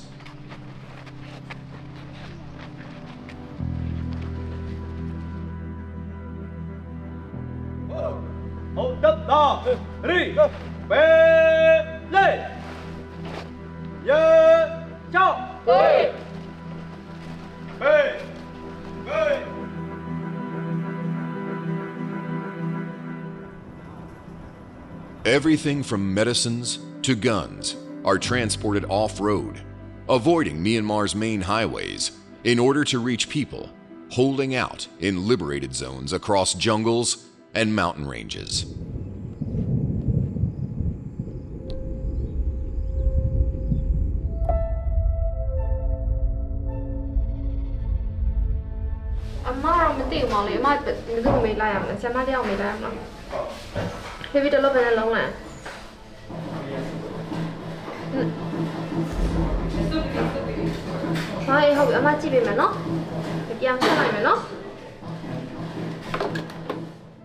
Dr. Nguyen is awaiting supplies of much-needed medicines from a hidden hospital inside the liberated zone of Karenni.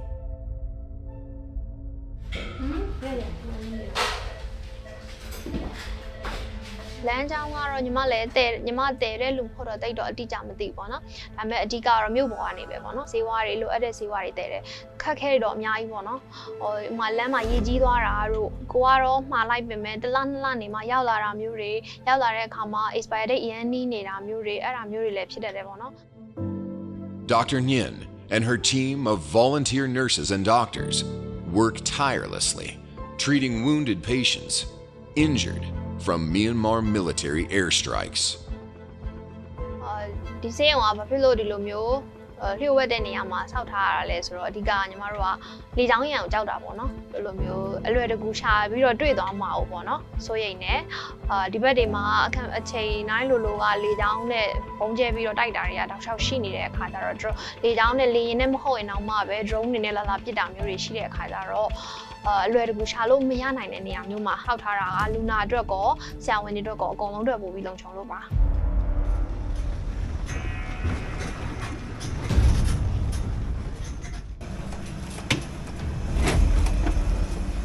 On the back roads, Hokar and Pyo travel in a car carrying much-needed supplies.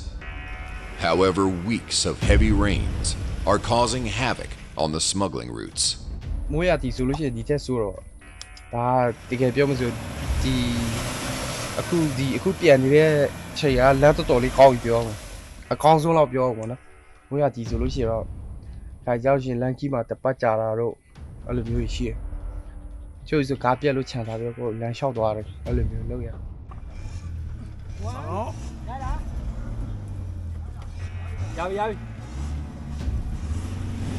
With the threat of military warplanes and drones circling above, they must move quickly or risk being targeted.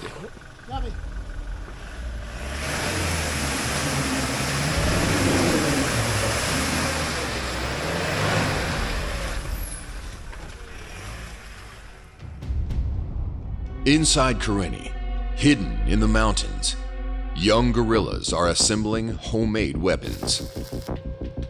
It is here, inside this production hub, where much of the smuggled materials end up.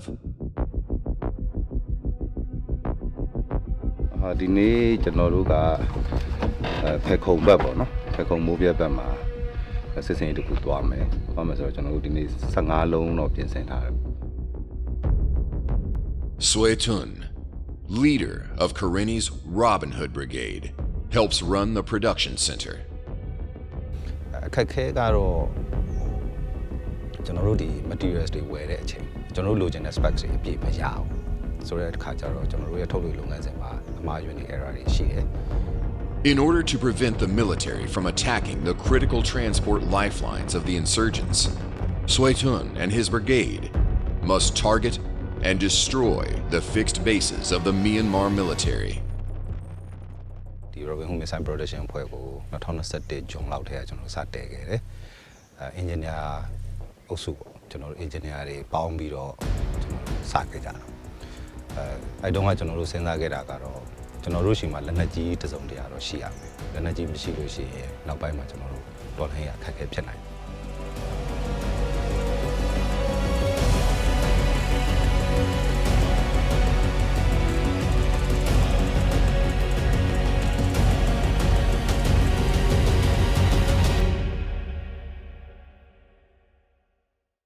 There are around 5 different guerrilla armies operating inside Karenni State under a unified quest to defeat the Myanmar military, which have clung to power for decades through oppression and violence in Myanmar's ethnic borderlands.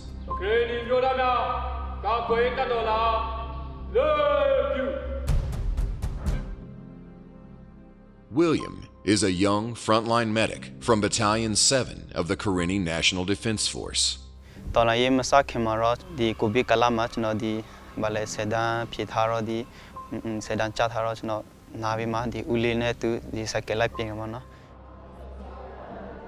Despite his young age of only 18, he's now saving lives and leading a team of fighters into battle.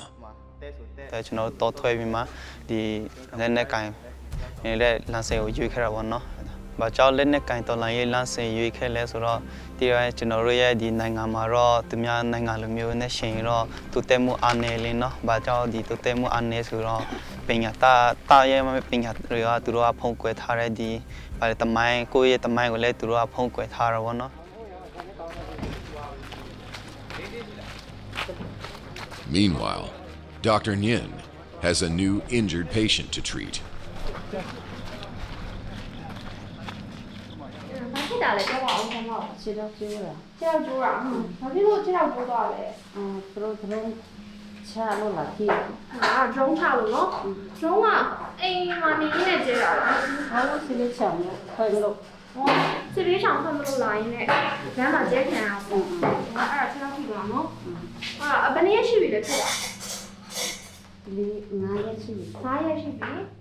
Drones remain one of the biggest dangers for civilians living inside Karenni's liberated zones.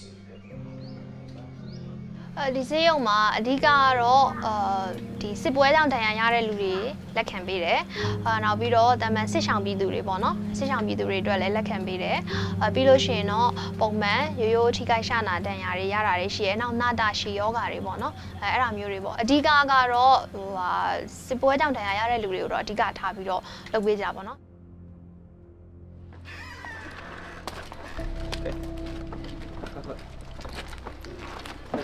William leads a team of fighters. Just a few years ago, the young men were students, working in restaurants or as delivery boys. Now, they're heading off to the front line, where they will rotate with their battalion to secure the small village of Mobie, which lies less than a kilometer from enemy troops. Mobie, located in Pecan Township, just on the border between Karenni and Shan State, remains in the hands of the guerrillas. However, due to their acute lack of ammunition, fears are growing that the Myanmar military could seize the village at any time. William and his team of fresh recruits are being deployed to help secure the area. The group heads out on a patrol. No civilians remain. Just William and his troops hiding out in civilian homes. The Myanmar military are just a few hundred yards beyond the wall.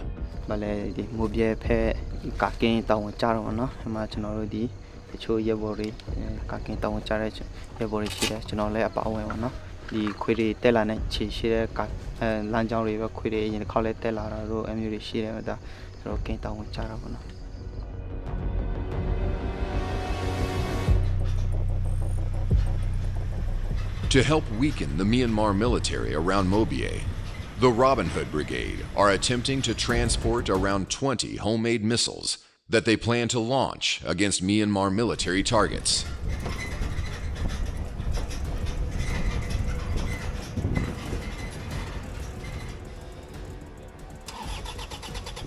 However, en route, the team's vehicle has broken down, and they are forced to reassess today's mission objective.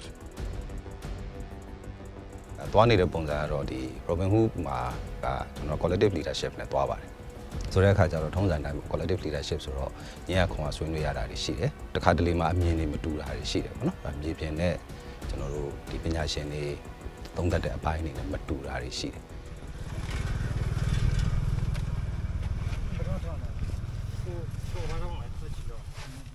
Using a piece of bamboo and rope, the team are forced to tow the broken down vehicle back towards the base. However, they are in the line of fire against military positions who can spot them at any moment.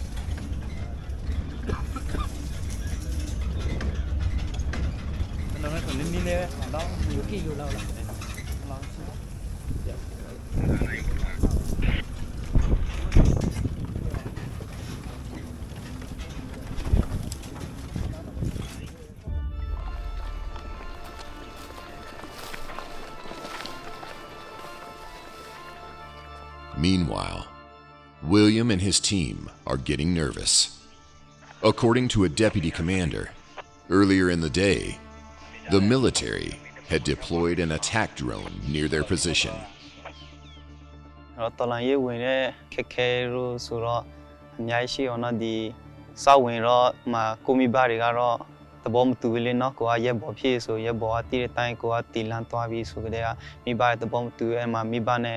Vale, piatana tema qua via botte wine di yebo male keke miaishi ona ma siti dantere de dantero qua di shidan thoero no shidan thoero ko ye shima di chatore yebo de chushiro ekani ve jono simu nene di yebo re keting ne ne ma simu low ro no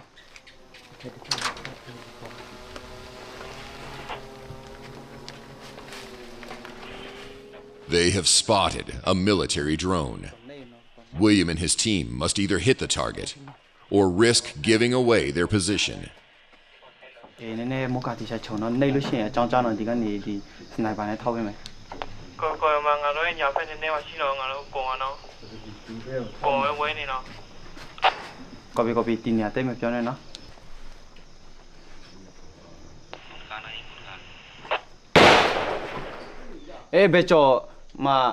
Ma pai ma piene te ge piene ma pieno ma piene lo se mama ada po mama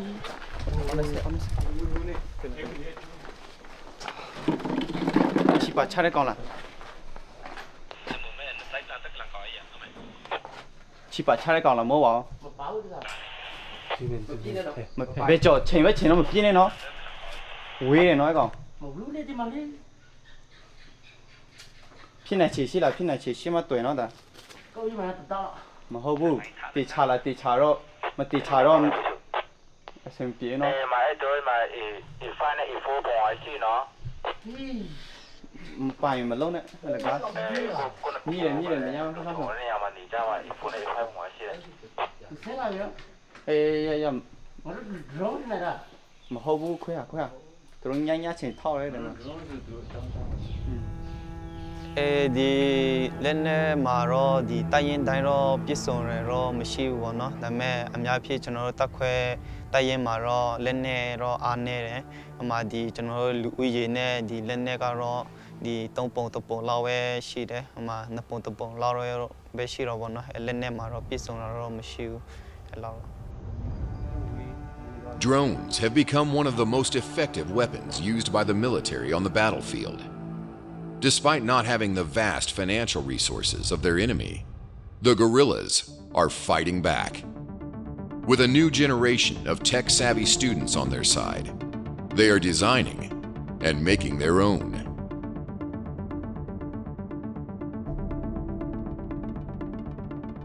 "3D" runs the specialized drone-making operations center. Have you doing? Bad compass hell. Cái chuyện này cho nên mình 3D လို့ပေါ့နော်တော်လိုင်းနေမှာတော်လိုင်းနေမှာအဲ့လိုသူတည်များကြတာပေါ့နော်ဆိုတော့ကျွန်တော်ကတော့ဒီ KNDF UAV ဌာနမှာဌာနမှုနဲ့တာဝန်ယူနေတယ်ပေါ့နော် And I'm thinking around IT company တစ်ခုမှာ IT engineer ငယ်တန်းအနေနဲ့အလုပ်လုပ်ရပေါ့နော်ကျွန်တော်ဌာနမှာတော့အဓိကအဖြစ်တော့ဒီမောင်းသူမဲ့လေယာဉ်တွေနောက်ပြီး drone တွေပေါ့နော်နောက်ပြီးနီးပညာနဲ့ပတ်သက်တဲ့တခြားစိတ်ရည်တွေပါဒါတော့ဟိုလိုမျိုးပေါ့နော်ဒါစစ်မြေပြင်မှာအရင်တုံးလို့မရသေးဘူးမဲ့လို့စမ်းသပ်လုပ်နေတာတွေတော့အများကြီးရှိတယ်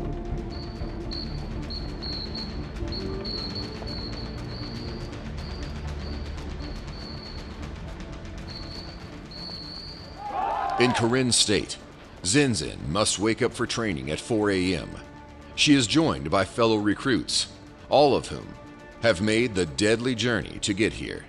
Sacrificing their comfortable lives in the city, they must undergo a series of intense sessions in order to ready them for battle.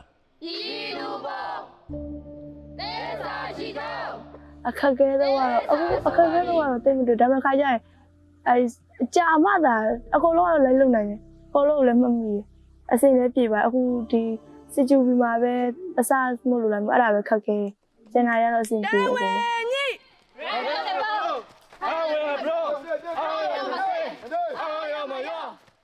For 45 days straight, the new recruits will have to train between 4 a.m. and 9 a.m. each day. But they can be called out at any time during the day or night to perform emergency drills at a moment's notice. တနေ့တာမှာအဲ့စတန်ထိုးပါတခုပဲစတန်ထိုးလိုက်ရင်ထမင်းစားအနေနဲ့ထပြီးပစ္စည်းယူကြံခဲ့အရိုက်ခံရအဲ့ဒါပဲကျန်တာတွေကတော့အကုန်စင်ပြေ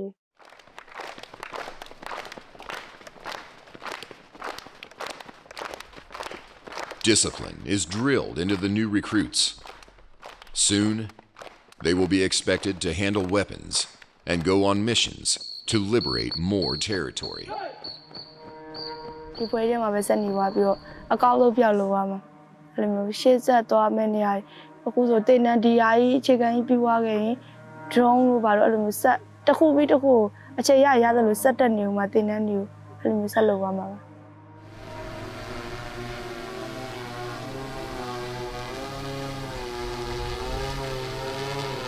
Back in Karenni, 3D and the team are prepping for a new drone mission to help assist the Robin Hood Brigade on their second attempt to target a Myanmar military base close to Mobie.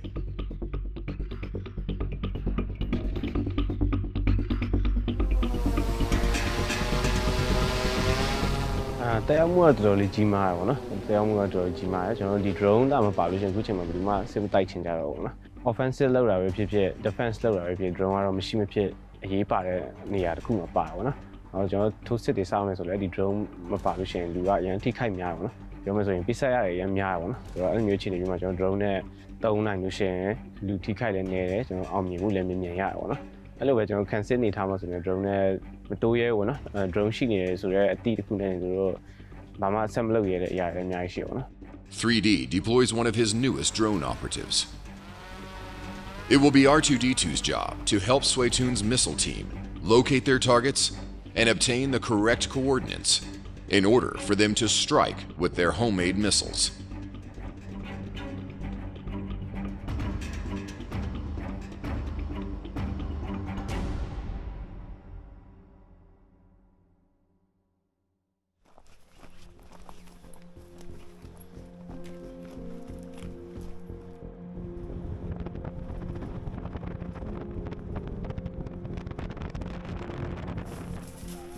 I know you're worried with some of your Shiba. Town J when the Lord or Lom Lojavane.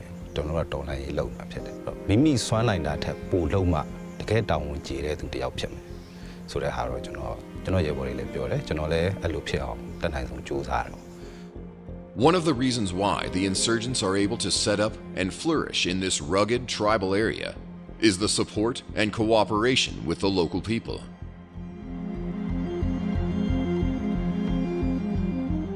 The Karenni land constitutes 11,731 square kilometers of territory and is predominantly inhabited by the main local ethnic group, the Red Karens.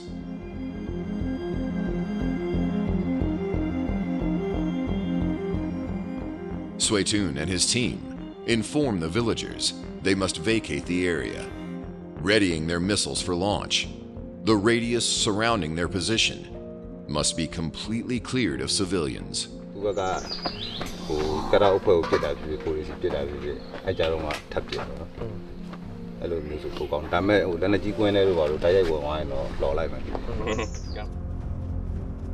R2-D2 launches his drone in order to confirm the exact coordinates for the strike.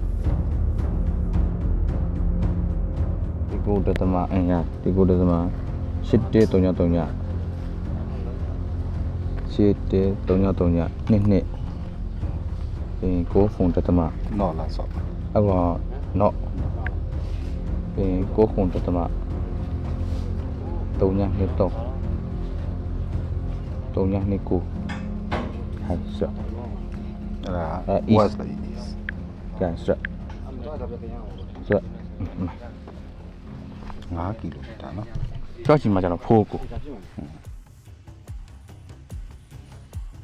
The Myanmar military base is identified.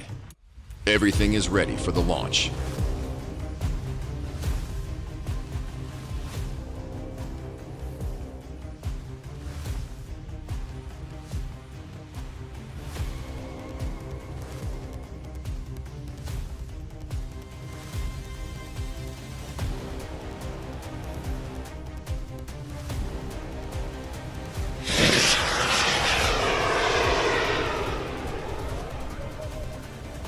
The first missile launches successfully and heads for the target.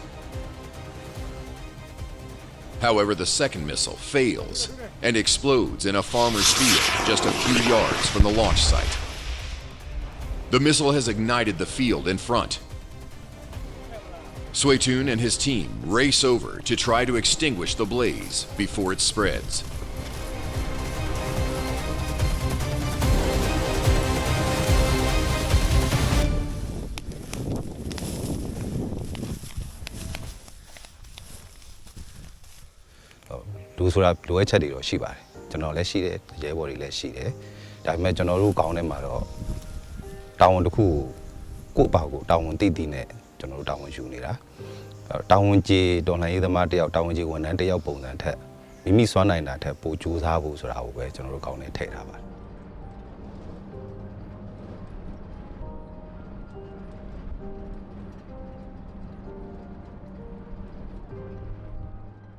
Back at the hospital, Dr. Nguyen treats patients with life-changing injuries caused by drone attacks.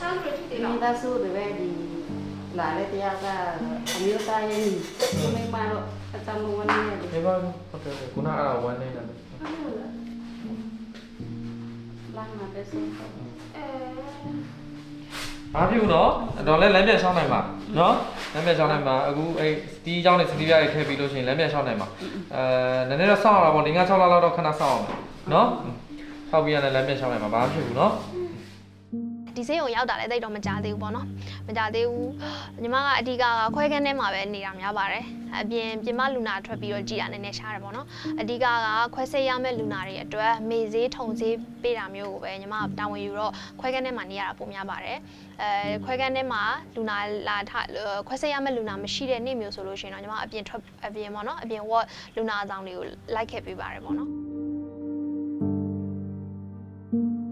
Dr. Nguyen, who fled Yangon, like many of the guerrillas, works tirelessly inside the hidden hospital, helping deal with the daily toll of new patients. ပုံမှန်သက်ရှူချက်တာမောတာနှလုံးရောဂါဖြစ်တာအဲ့လိုမျိုးတမ်းမဲ့လူနာတွေနဲ့ဆိုတနေ့ကိုတော့10ယောက်ကြော်တွေပေါ့နော်အဲ့ဒါမျိုးလာတာရှိပါတယ် Women like Dr. Nguyen are the backbone of Myanmar's ongoing revolution. Without dedicated volunteers like her, Kareni's network of hidden healthcare facilities simply would not function. They work non-stop in order to try to keep everything running.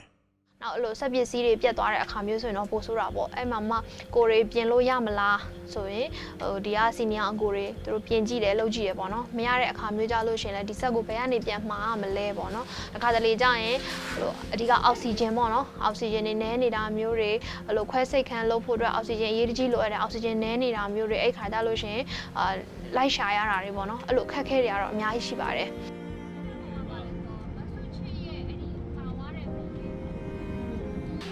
In Kareni, It's the young generation who are driving this renewed fight to take on the Myanmar military and create their own autonomous state.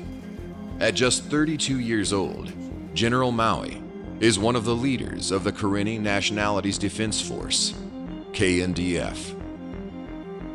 လူငယ်ပြီပဲဒါမှန်တရားမျက်နှာရယ်တရားမျှတမှုကိုလိုလားကြတယ်အရှိမတစ်ခုခု injustice တစ်ခုခုဖြစ်တယ်တွေ့တယ်ဆိုရင်ကျွန်တော်တို့ကပြောဖို့เนาะထားပြီးတော့မှမတည့်ရဖို့ကျွန်တော်တို့ဝင်မလေးဘူးပေါ့လေเนาะအဲ့လိုလှုပ်ချင်တဲ့သူတွေဖြစ်တယ် Before taking up arms, Maui was involved in environmental work and sustainable farming around Karenni. His knowledge of the local terrain and his natural leadership abilities have helped organize his army both on and off the battlefield, making him an admired, almost mythical figure among young recruits. leadership ကလူငယ်တွေလက်ထဲမှာပဲရှိတယ်ပေါ့နော်အားလုံးကလူငယ်တွေပဲအခုကျွန်တော်ကဒီမှာစီဦးစီးတာဝန်ထမ်းဆောင်ရတယ်ဒါပေမဲ့တပ်ရင်း level မှာရှိတဲ့တယောက်နော်commander တယောက်ဗျူဟာ level မှာရှိတဲ့ commander တယောက်နဲ့ကျွန်တော်နဲ့တငယ်ချင်းတွေပဲအရင်တော့အလုပ်ဖို့ကင်ဖက်တွေပဲပေါ့လေနော်တပ်ရဲ့သဘောတရားရတာသူက rank နေဖြစ်သွားပြီမဲ့ဒါကျွန်တော်တို့ချင်းချင်းအဲ့လိုနားလည်မှုတွေရှိကြတယ်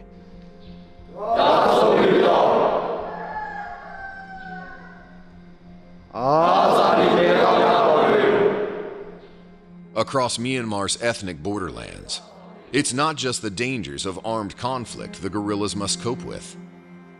Economic insecurity is constant. In all liberated areas, a shadow economy has been established, as people must find ways of making money.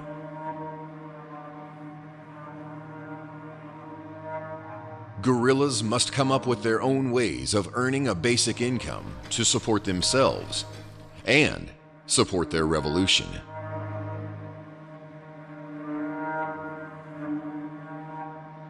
In Karenni, a group of former insurgent fighters have laid down their arms in order to start their own cannabis farm. Marijuana is officially outlawed in Myanmar. Users face a minimum of 5 years in prison just for possession. However, in Karenni's liberated zone, a group of young Karenni fighters have helped establish a facility to primarily serve the growing number of young people moving to the area.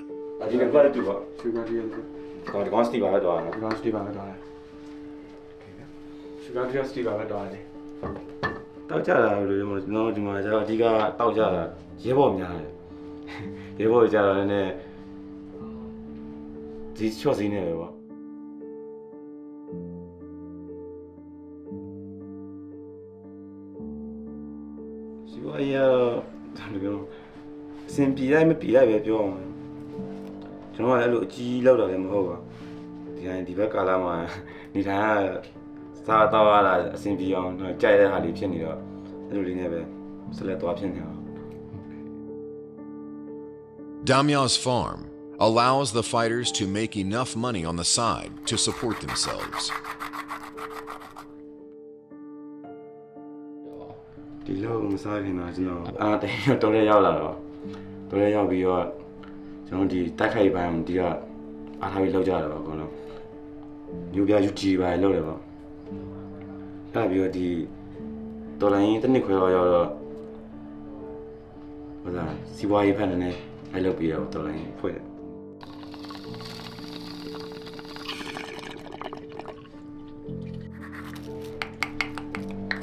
At the age of 14, Damya worked in illegal logging and tin smuggling. After joining the guerrillas, his main goal from making money is to help support the revolution in any way he can.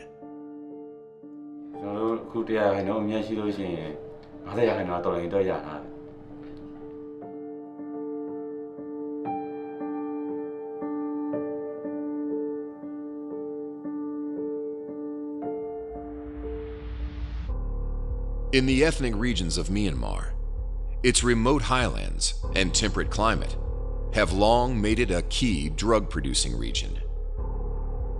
Alongside marijuana, opium is also a booming business for borderland militias and other narco groups. who have managed to carve out profit in the poor and underdeveloped areas of eastern Myanmar. Farmers extract the resin of the unripe seed pod of the poppy plant. Hill tribes have been practicing this technique for centuries and have long believed that its consumption can help deal with illness. But for cultivating, they receive a tiny fraction of the money for their work. Most lines the pockets of warlords and drug traffickers.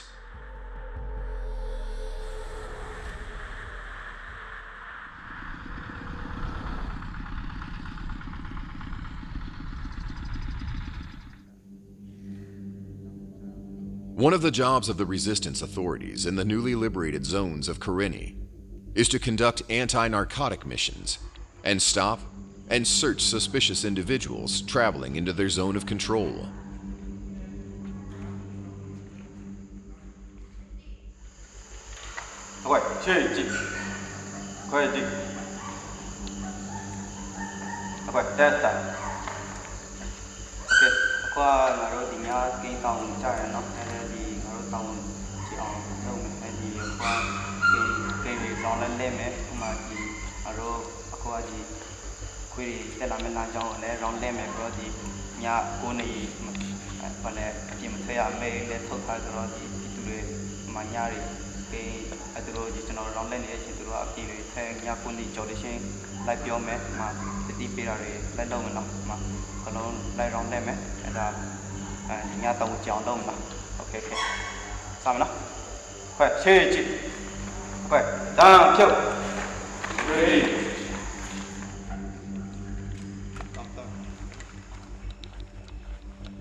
Despite his young age, William has quickly risen through the ranks within his battalion.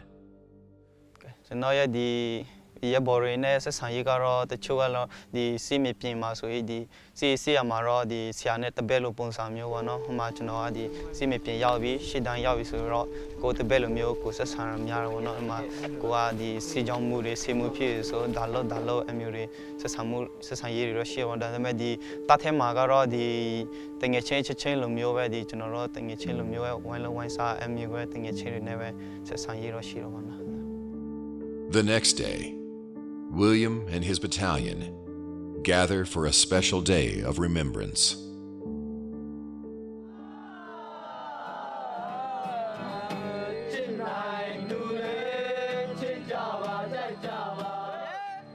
Fallen comrades are remembered with revolutionary songs. Fighters rarely take a day off, but on this occasion, they are able to step back and remember their friends who have been lost during battle, singing by their graves with families of the fallen close by.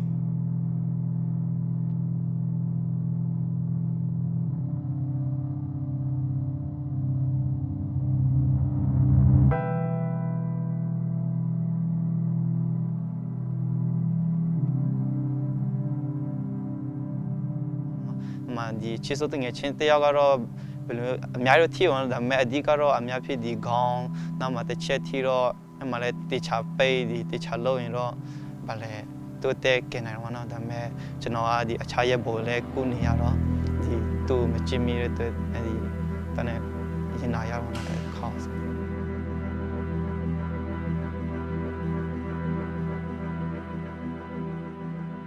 Caro. Tugaro, Genoa, a cheese something in chain, no, my တော်လိုင်းရေးစားကြတဲ့သူနဲ့တူသွားတယ်တူလာတယ်အစားတောက်စားကလုံးပေါ့နော်ဘာမှဆိုသူနဲ့တူအမျိုးအချစ်စောတငယ်ချင်းပေါ့နော်အခုထိသူဆက်လူချင်းတယ်ပေါ့နော်အမျိုးအခုထိ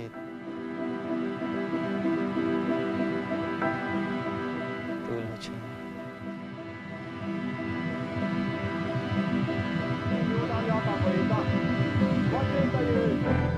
Young people across Myanmar are sacrificing their lives in order to oppose the military rule of their country. Many, like William, are paying an extremely high price by losing loved ones.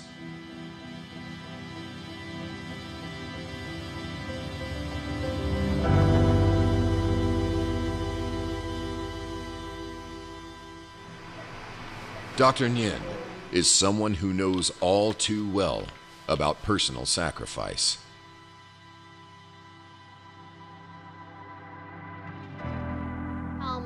သူတို့ကတော့9နှစ်ချတယ်ပေါ့နော်ဆက်ဆောက်ဆုံးအမိန့်ချတော့52ကကြီးနဲ့အကြမ်းဖက်မှုနဲ့9နှစ်ချတယ်9နှစ်ချပြီးတော့အိမ်ကတခါအယူခံပေါ့နော်ပိုပြီးအဆင့်မြင့်တဲ့တရားရုံးမှာအယူခံတင်တဲ့အခါကျတော့အမှုကဘာတက်သေးမှလည်းမခိုင်လုံဘူးညီမလက်ထဲမှာလည်းအကြမ်းဖက်နဲ့ပတ်သက်တဲ့ပစ္စည်းဘာမှမိထားတာမရှိတဲ့အခါကျတော့အမိန့်က9နှစ်ကနေပြီးတော့3နှစ်ပေါ့နော်အယူခံနိုင်သွားတဲ့အတွက်3နှစ်ဖြစ်သွားတယ် Across Myanmar, doctors and nurses are in short supply. Skilled professionals like Dr. Nguyen are choosing to work in the liberated zones instead of areas controlled by the military. ဒါပေမဲ့အဲ့ဒါနောင်နောက်ရတာတော့မဟုတ်ပေါ့နော်မိဘအတွက်စိတ်မကောင်းဖြစ်လို့မိသားစုအတွက်စိတ်မကောင်းဖြစ်တာလွဲရင်တော့ဘယ်တော့မှနောင်နောက်မရခဲ့ဘူးတကယ်တော့သူတို့ကြောက်လို့သာပေါ့နော်နောက်မလုပ်တော့ပါဘူးဆိုတော့မိကုံမျိုးအဖြေရတာပေါ့နော်ဒါပေမဲ့စိတ်ထဲမှာတော့ဘာဖြစ်လို့လဲငါအနေနဲ့ဘာလို့ကြောက်ရမှာလဲလွတ်လဲငါလုံးမှာကျွန်တော်ငါတစ်လုံးဖမ်းထားနိုင်ဖမ်းထားငါပြန်လွတ်တဲ့နေ့တော်လိုင်းမပြီးသေးရင်ငါပြန်လုံးမှာပဲဆိုတဲ့စကားကတော့သူတို့အမြဲစိတ်ထဲမှာပြောနေမိတဲ့စကားပါပဲ For the Robin Hood Brigade, the journey ahead will be long and challenging. Taking on a much bigger and better equipped enemy, using tools and materials largely donated to them. They will need to be consistently adapting and innovating their techniques in order to take back land and hold on to it. But for Suetun, who is the most senior of his brigade, it's the personal challenges which are the hardest.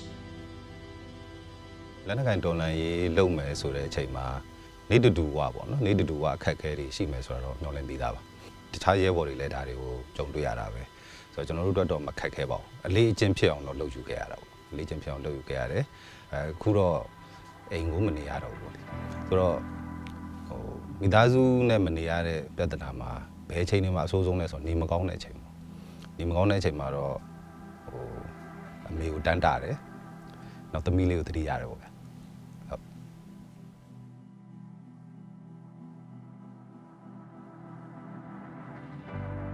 For Zinzin, it's the homesickness that is also the most challenging part. ဒီရောက်တဲ့အချိန်မှာတတိယတော့အမေနဲ့ဖေပဲသူတို့ပဲတတိယညဘက်ဆိုပို့လွှမ်းအမေနဲ့ဖေနဲ့ညဘက်ဆိုရင်အမြဲတကူအစားဖို့အမြဲတကူလုပ်ပေးနေကြပြီးမိသားစုတွေစုပြီးစကားပြောကြပြီးတော့မှကိုယ်ဝင်အဲ့လိုမျိုးအဲ့ဒါလေးရတတိယ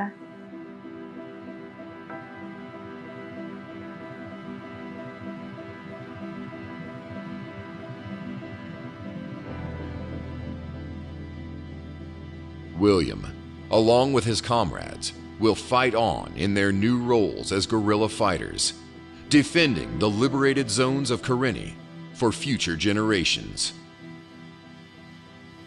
တော်လန်ရေးပြီးတိုင်းကရင်နီရဲ့အနာဂတ်ကတော့ဒီတချို့တော့လူကြီးလည်းချပြထားတာရှိတယ်တချို့လည်းမချပြသေးတဲ့ဟာတော့တချို့တွေရှိမနော်ဒါပေမဲ့တချို့ဘယ်လိုချပြထားလဲဆိုတော့ဥမာကိုလွတ်လာတဲ့ကရင်နီတစ်ခုဖြစ်ပြီဆိုဥမာကိုပြည်နယ်မှာထွဲတဲ့တန်ရစသားတွေအကျိုးအမြတွေကကိုယ်တိုင်ခံစားရတာပေါ့နော် On a rainy afternoon, Pokar and Pio have decided to lay down their weapons and instead open their own food and drink store. The pair have embarked on a new beginning, away from the battlefield, and one day, they too would like to return home to a new and different Myanmar.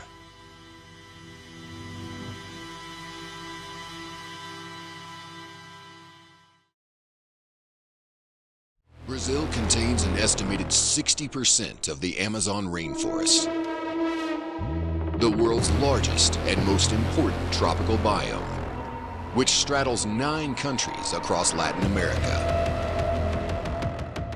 A deadly and historic battle is unfolding across this great natural habitat. Land grabbing, deforestation, and plunder for profit is pushing this luxuriant rainforest and its native indigenous people to the edge. In 2 of Brazil's worst affected Amazonian states, defenders are fighting back against this criminal ecosystem that feeds off the forest. Utilizing traditional knowledge and modern technology, the defenders of the Amazon are ready to risk it all in order to save this critically important red zone.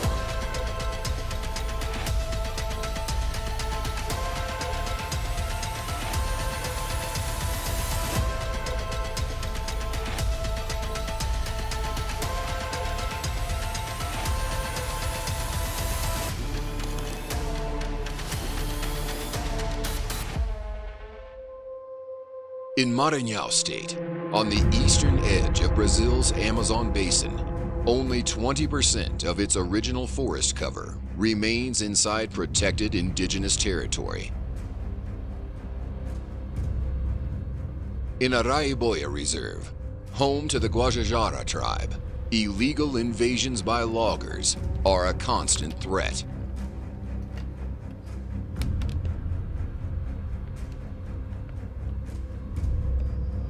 Conhecemos guerreiros, que utilizam tira pota para maricoar que utilizam esse território penaré.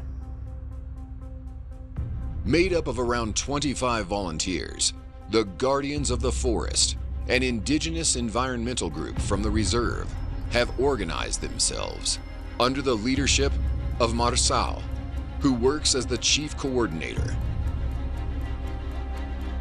Casa na rádio não, né? Tá aqui não, tá drone, né? Tá bebê aqui mais na velha né? Mas essa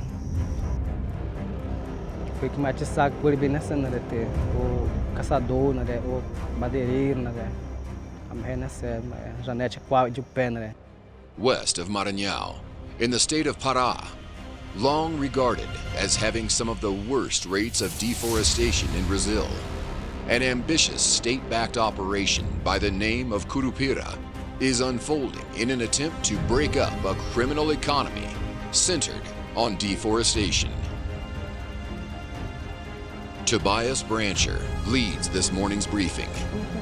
Então a nossa ideia é sempre pegar o desmatamento acontecendo para evitar esse desmatamento. Então, na véspera hoje à noite a gente vai ter esse ponto definido exatamente. Aí a gente repassa para a equipe para ver a questão de segurança, de logística. An environmental battalion made up of military police, civil police, firemen, and forensic scientists are getting ready for another coordinated raid. The Guajajara Guardians on Araiboia are heading off on a new mission.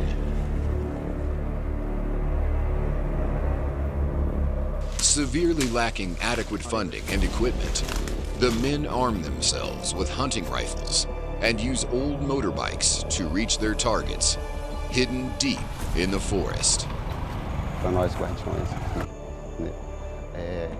sem apoio, né, financeiramente, materiais, a gente está enfraquecendo, né, porque está faltando esses apoio para a gente, né, de fora para chegar até nós, né, para facilitar mais o nosso trabalho. Using the spirits of their ancestors for courage, the Guardians must travel through thick, unrelenting jungle for days just to reach a suspected target. Falo com o nosso myriad, né, é o nosso Deus, né, para que possamos ter mais força, mais ânimo, mais energia, né, para que possamos dar nossas vidas, né, para essa floresta. É um papel primordial e que branda de todos os males, de todos os perigos, de todos os desastres. Carla Rosario is in charge of leading the field mission. Pegar uma cortesia para poder entrar na balsa. Aí eu acho que é interessante, porque faz parte da logística da gente de quem está indo. The Curupira team in Pará are all set and ready, with designated fixed bases situated in key deforestation hotspots. The team, traveling in a convoy of 10 vehicles, head off with a long journey ahead of them. Carla's knowledge of the local terrain and years of experience give her a crucial role leading the convoy. Tá, a gente está seguindo por um alvo de desmatamento. Aí a gente vai seguir em comboio até a área que está desmatada, que está ocorrendo os ilícitos ambientais.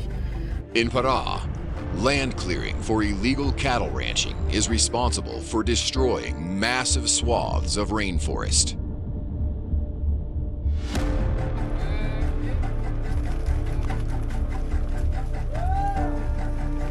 Between the year 2000 and 2019, an estimated 7.2 million hectares of forest cover was lost in Pará State from illegal logging activities.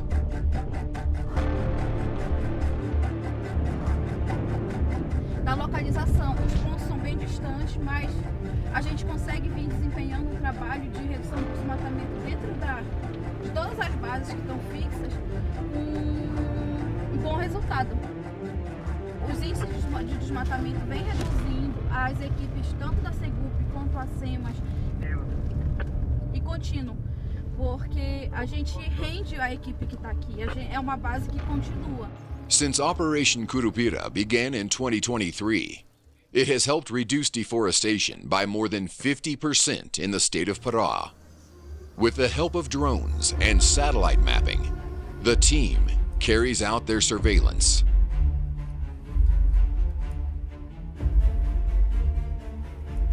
Aqui a gente está fazendo uma incursão com drone, né, para poder verificar justamente os pontos de desmatamento aí, né? Heavily armed military police are present on every mission. A gente que entra, faz a varredura de tudo que está acontecendo para poder dar sinal para que as pessoas, os fiscais das SEMAS, entrem na situação, no contexto em si. Bem, algumas vezes, muitas das vezes, quando a gente chega num ponto, possa ser que tenha uma troca de tiro, né? Depende muito da situação, o que está acontecendo em si. In Araiboia, the Guardians have made their own makeshift bases throughout the reserve, which help them watch over 413,000 hectares of territory. The reserve, home to an estimated 5,300 indigenous Guajajara tribes, contains one of the most endangered hunter-gatherer groups in the country.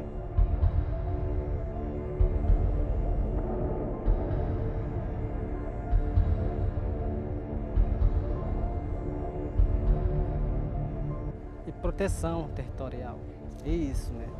Porque nós não estamos sozinhos aqui, né? Nós indígenas, né? E temos parentes também aqui, né? Aqui no território, né? Que são Awa Guajá. The Awa people, relatives of the Guajajara, are one of the last remaining uncontacted tribes in the world. Né? Nosso parente, nosso irmão, né? Porque ele vive aqui na nossa terra e nós protegemos eles também, porque quem vai cuidar deles, né? The Guardians believe it is their duty to protect the forest in order to protect the Awa.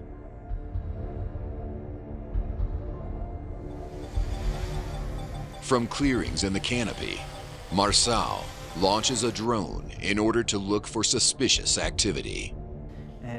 Tô vendo, né, a imagem que está recuperando, porque antigamente a gente não tinha, né, equipamento para nós mesmos, tipo drone, né. Facilita também para nós trabalhar, né, onde tem aquele desmatamento, aquele abertão, né, mas com a ajuda do drone, né, é muito importante para nós fazer esse tipo de trabalho, né? Araiboia Reserve was legally recognized in 1990, granting it a special protected status against the threat of incursions from loggers. Quando guardiões matados pelo pistoleiro, né? Ninguém resolve. Continua assim, normal, mas não tem, como que a gente diz, não tem justiça, né? Marçal and the Guardians are approaching a suspected target. The group must act fast. Loggers have a wide network of informants who alert them ahead of an operation.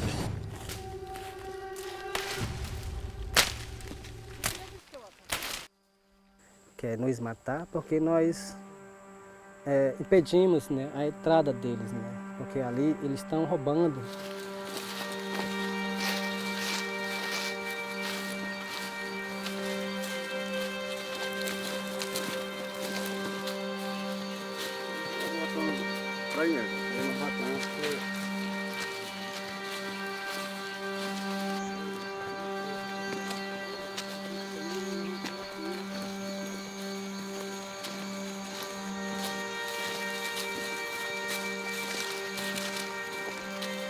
The Guardians have successfully caught a group of illegal loggers in the act. Como é seu nome? Manuel. O que você faz aqui? Eu sou roça no restão. E você, o Raimundo? Eu sou motoqueiro. E aquele negão lá? Ali é roçador.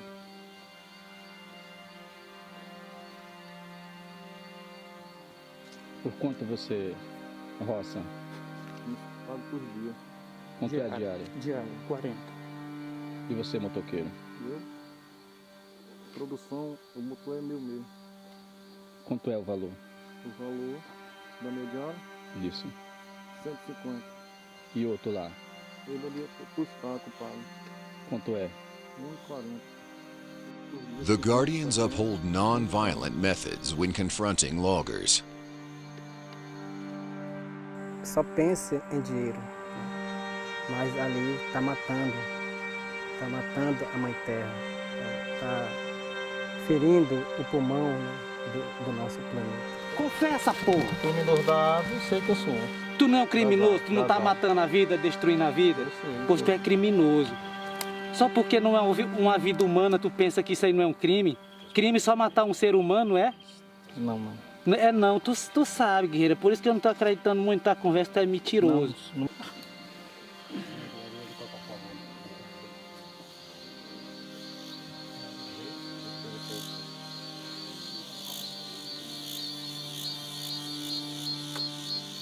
Na verdade, né, quando nós pega eles, né, eles se assustam também, né, sabendo que ali não é permitido, né?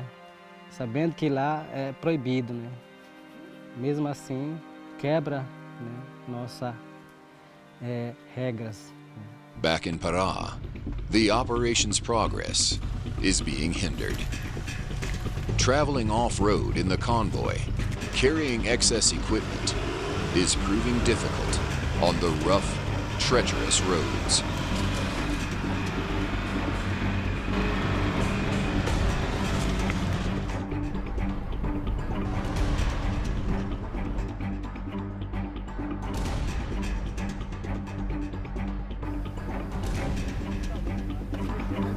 Passar aqui, ó. Muita pedra, vai quebrar as viaturas tudinho aí, ó. Aí uma equipe nossa foi ver lá em cima se tem rota alternativa, tá? Para poder ver se passa. The convoy must stick together along the long, splintered roads that pierce into areas which once were lush, green forests. Carla Rosario leads the team's communication in the field. Sim. A gente vai lá comunicando, animal à frente, ponte. A gente frisa muito isso nas ações de fiscalização. A questão da comunicação, que normalmente é o rádio e o WhatsApp, quando a gente está com o Starlink, quando está na base, e sempre se comunicar, para que a gente consiga trabalhar integralmente, né, todas as equipes de fiscalização. The Guardians on the Araibuaya Reserve head back to base following their successful capture. For safety, they are constantly on the move and shift their bases regularly. This is to make sure they don't become easy targets for retaliations from loggers. As night falls, the Guardians come together. Under the cover of darkness, they make fire and prepare food ahead of a new day. Once again, they will head out to protect and preserve their reserve.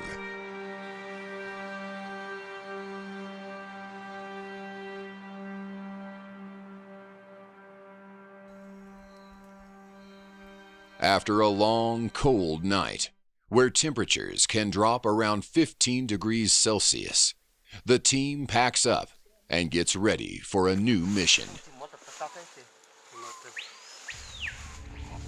Por isso, né, todas terras indígenas merecem, né, ser respeitados, né, pelos invasores, porque nós não aguentamos mais, né, de tanto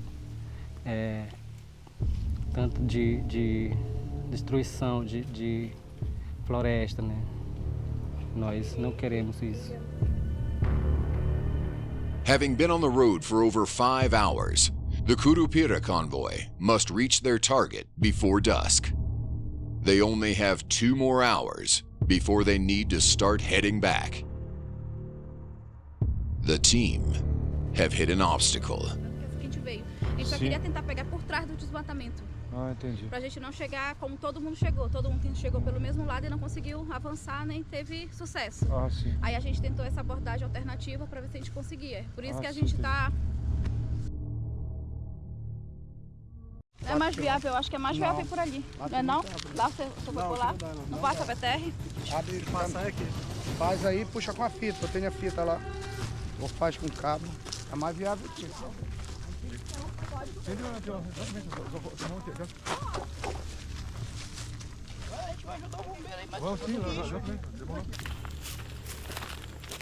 Following the success of their latest raid, the Guardians are now heading back to scout the location in search of any heavy-duty equipment that the thieves were operating with.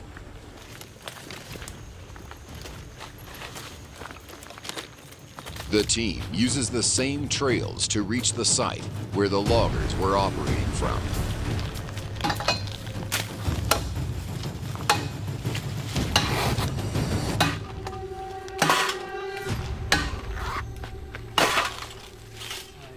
They sabotage the equipment left by the loggers.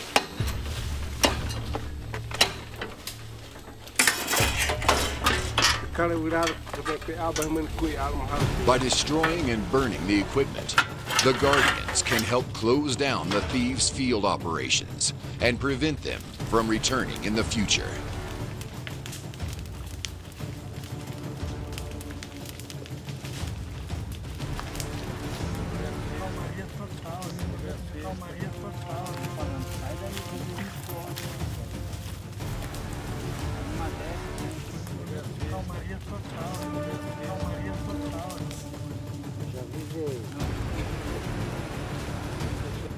Meanwhile, in Pará, the Curupira team is attempting to press ahead with their coordinates.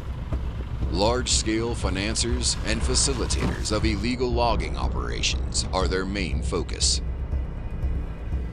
As the team is attempting to sneak up on their target, the suspects have laid a trap and blocked their way. Pode ser que tenha sido feito por algum dos infratores para evitar que a gente tivesse acesso ao polígono de desmatamento. The trap has worked. The team is delayed and is forced to deploy all their energy on breaking up the blockade, offering time for the loggers to hear their presence and escape. A gente vai ver se a gente consegue ver o que os meninos frente, o Gel seguiu com eles.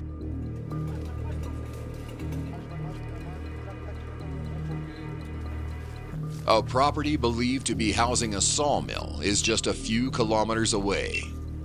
Só para saber, o ponto está 3, né? 3,100 mais ou menos. Em linha reta, né? Que é aquela distância que a gente coloca em linha reta. Aí, com todas as curvas, a gente não sabe quanto mais ou menos.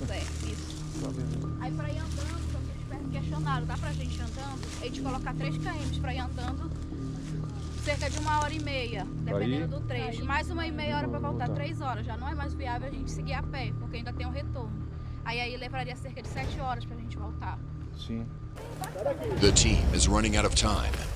With their target just 3 kilometers away, they must push through and rapidly move in on their targets.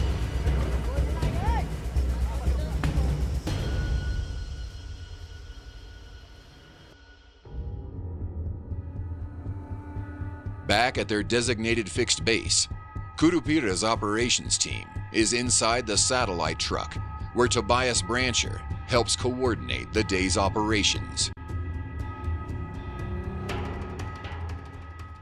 Historicamente, né, o estado do Pará ele tinha altos índices de desmatamento. Para chegar ao ponto das equipes estarem aqui em campo, a gente tem o centro de monitoramento das cenas e a partir do cruzamento de alertas do DETER com as análises de imagens, a gente detecta onde estão esses desmatamentos em tempo quase que real, né?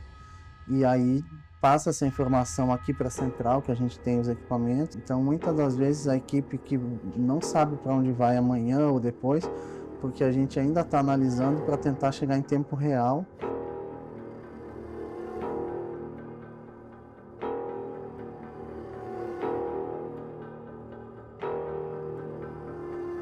With the help of the coordinates provided by the fixed base, the team reaches their target, a large-scale facilitator of logging operations who is responsible for propping up and supporting the thieves in a 50-mile radius.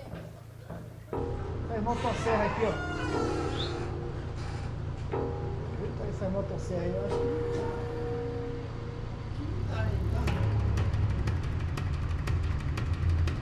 Chama lá o pessoal do bombeiro aí.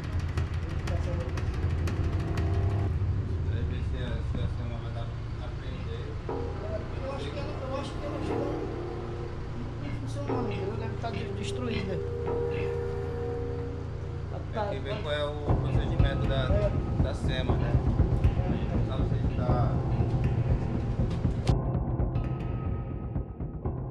The culprits are nowhere to be seen, but evidence of their activities is everywhere. Próximo da viatura aqui no galpão. Aqui. Três motosserras, mas eu acho que elas não estão usando elas não, sabe? Não estão usando elas não. Verifica aqui. Verifica aqui.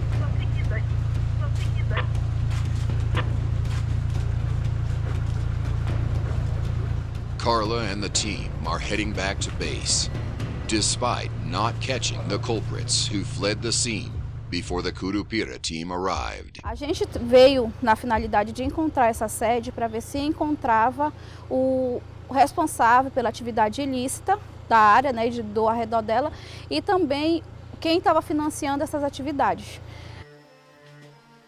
Preserving the reserve is also about preserving the Guajajara's traditions, culture, and identity. Black dye extracted from the jenipapo tree is used as body paint. This helps the Guajajara identify themselves when they are out hunting.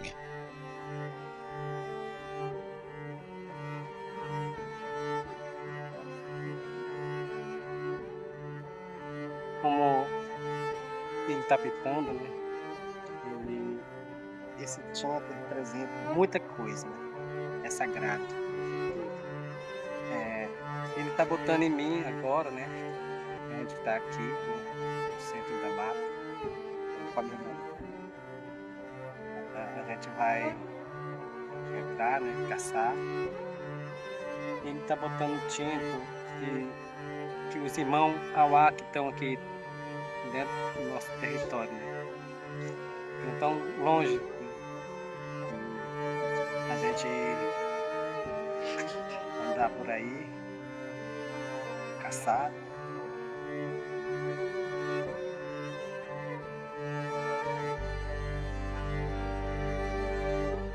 The Amazon rainforest, a vast ecosystem, home to around 2,500 tree species and 40,000 plant species.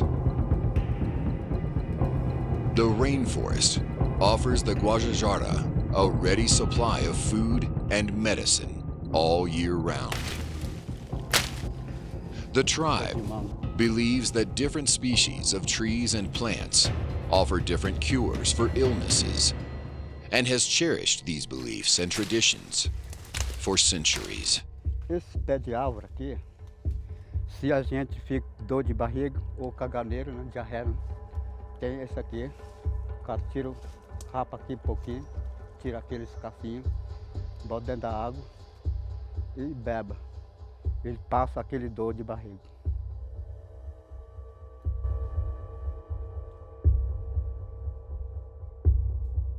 Todo tipo, né?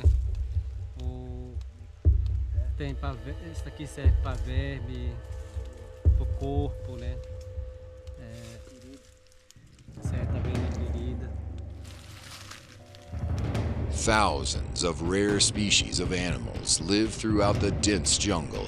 However, with deforestation on the rise, the loss of habitat is posing great danger to wild and rare species of Amazonian animals. A onça que faz isso deixou a marca aqui, dizendo que nós estamos aqui no território dele. Tem onça pitada, onça preta. Isso nós tem aqui ainda, né? Porque antigamente a gente não vê assim a marca, né? Por causa dos caçadores, né? E também os madeireiros, né? E agora a gente está vendo a marca, né? Que ele deixou. The reserve's indigenous inhabitants all benefit from the forest's medicinal benefits. They use its barks and plants to treat their ailments. Marley, a woman from the reserve in her late 50s, is one of them.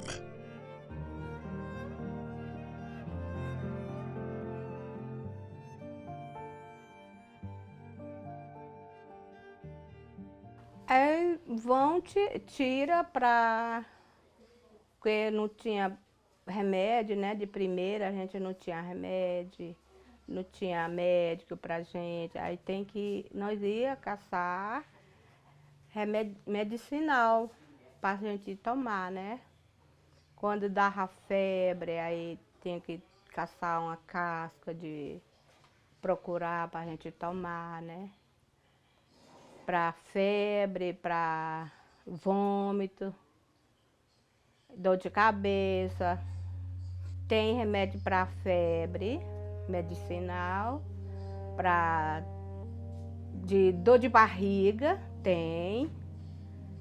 If the Guardians can't halt the invasion of their land, they risk losing their access to medicines, which they have relied on for generations.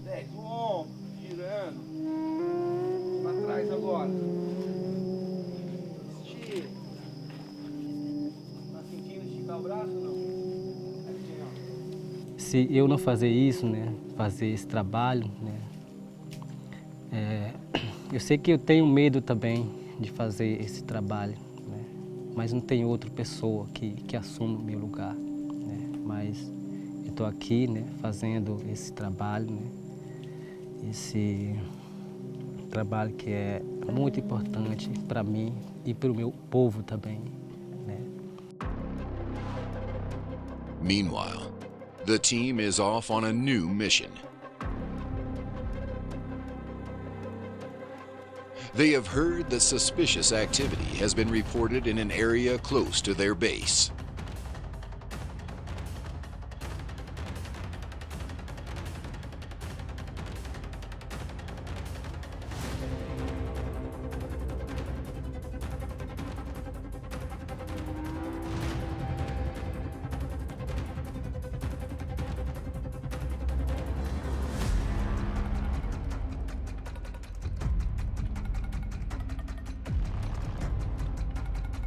a small group sets off to investigate.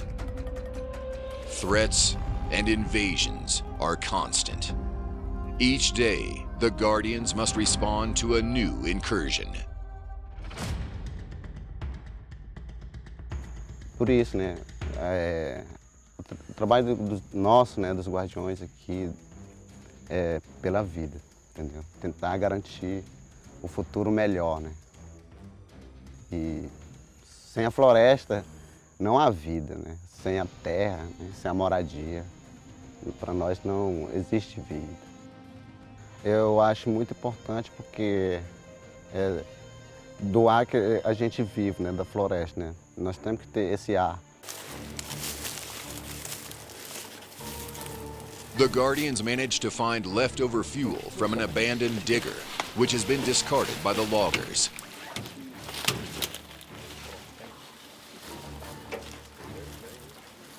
In order to carry out their missions by motorbike, the Guardians' main necessity is fuel.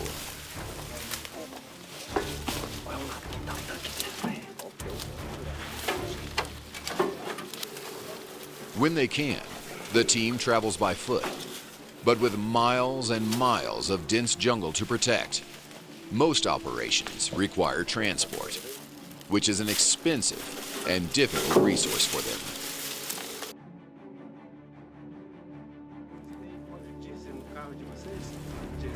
Óleo diesel, pode ser S10. Quanto? 1 litro? Não, tem que ser uns 10 litros, 5 litros. Tem gasolina por motor? Não, a gasolina nós utilizamos é óleo diesel comum ou S10. Pelo menos 5 litros. Despite not catching the loggers, the team is able to get ready for a new operation, having found extra fuel. Nós indígenas, nós não sabemos o valor, nós não sabemos o preço do ar, nós não sabemos o preço de uma árvore, né, da terra. Nós não sabemos, a gente só quer viver, né? A terra para nós é a nossa liberdade, né? A floresta é isso. In the last 3 decades, 81 Guajajara have been killed as impunity and plunder run rampant inside the territory, which has been left largely abandoned by state authorities. In a jungle hideout, a team of newly trained guardians are getting ready for another raid. Marinaldo conducts the morning briefing. Todo mundo com saúde, todo no ponto da viagem. Para quem não me conhece, eu sou o Marinaldo, sou coordenador de equipe. Estou com essa galera aqui, coordenador geral. E a gente está aqui para obedecer a ordem do comando que ele repassar para a gente. Nós estamos para fazer. Só quero dizer para vocês, nós não vamos com muita pressa. Nossa viagem tem que ser que nem aquela que nós viemos ontem, um esperando uns aos outros, porque nós temos o pessoal que anda mais pouco, que é o rabeteiro. Today's mission requires a boat trip. Não vamos carregar nosso barco demais, que sabe que nós estamos no rio. Nós estamos tudo equipado de bota e calça. Se nós chegar na fragata, não dá tempo nós chegar até na beira para socorrer os outros, não tem? Claudio, a senior Guardian coordinator with years of experience, will also be present on the impending mission. Ainda tem alguém lá embaixo ainda? Bora, galera, bora para nós subir que nós estamos atrasados. Vamos para longe. Vou organizar aqui a saída.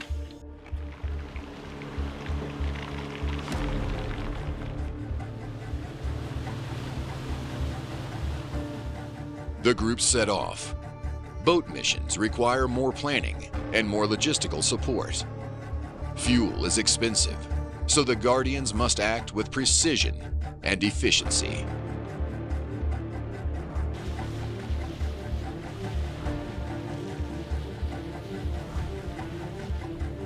The Guardians race through the jungle's expansive waterway system in order to sneak up on their target. After traveling for 4 hours, The Guardians disembark and head for their target.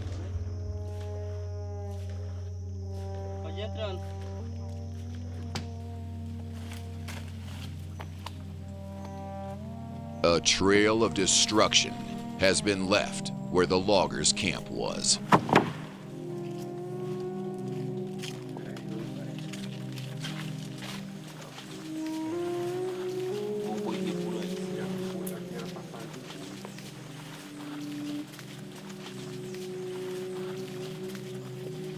Evidence of the loggers' illegal activities can be seen everywhere.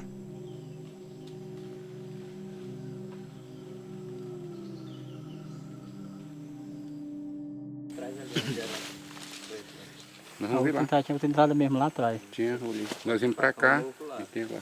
Olha, pra você ver o tamanho do desmatamento, né, que eles fazem. Aí, ó. Destrói muita árvore. Ah, isso aqui é puro.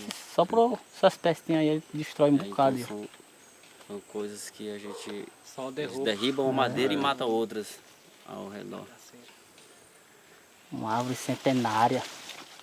Que acaba só não rende nada. Invasores por onde foi que nós veio? Encosta motosserra. Aí se acaba, né? Acabou, já era. Tá muito ruim. Vamos dar uma andadinha naquele lá agora. Até aqui eles vêm tirando madeira. Aqui chegou, estão tirando isso aqui. Aí daqui eles vão seguindo. Eles vão continuando esse ramal aí para aproveitar e vão, onde tiver madeira aqui eles vão seguindo. Aqui tem na base de 50, né? Aqui tem ramal que dá, nós passamos 1 hora andando nele. 1 hora. Eles vão derrubando de um lado e de outro, aí vão, para não fazer um outro ramal, e vão aprofundando na mata. It appears that the loggers had only recently left the site. The tree cuts still look fresh. The team continues their search for evidence. If they know what kind of tree the loggers are after, this can help them plan ahead for the next raid. E aqui tem muita madeira, isso aqui não tem abertura, então eles vão só aprofundando, né? Aqui é uma maçaranduba, tem um jatobá, tem uma aricirana, que é a madeira que eles mais gostam. Tem um pau santo, que é a madeira mais original para mourão, né? É o pau santo. Eles tiram bem para tábua. Aqui eles carregam mais no verão. A sapucaia, né? Eles tiram muito a sapucaia. Different tree species are targeted for their different uses and purposes.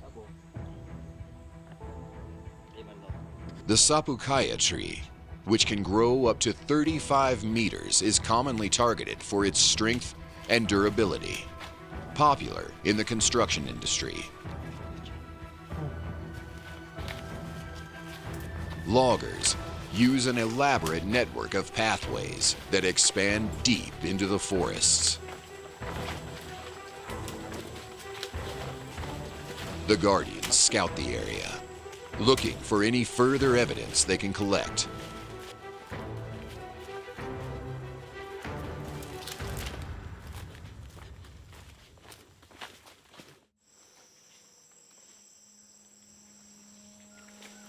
Despite the tireless work of the Guardians, the destruction of Araibuaya continues.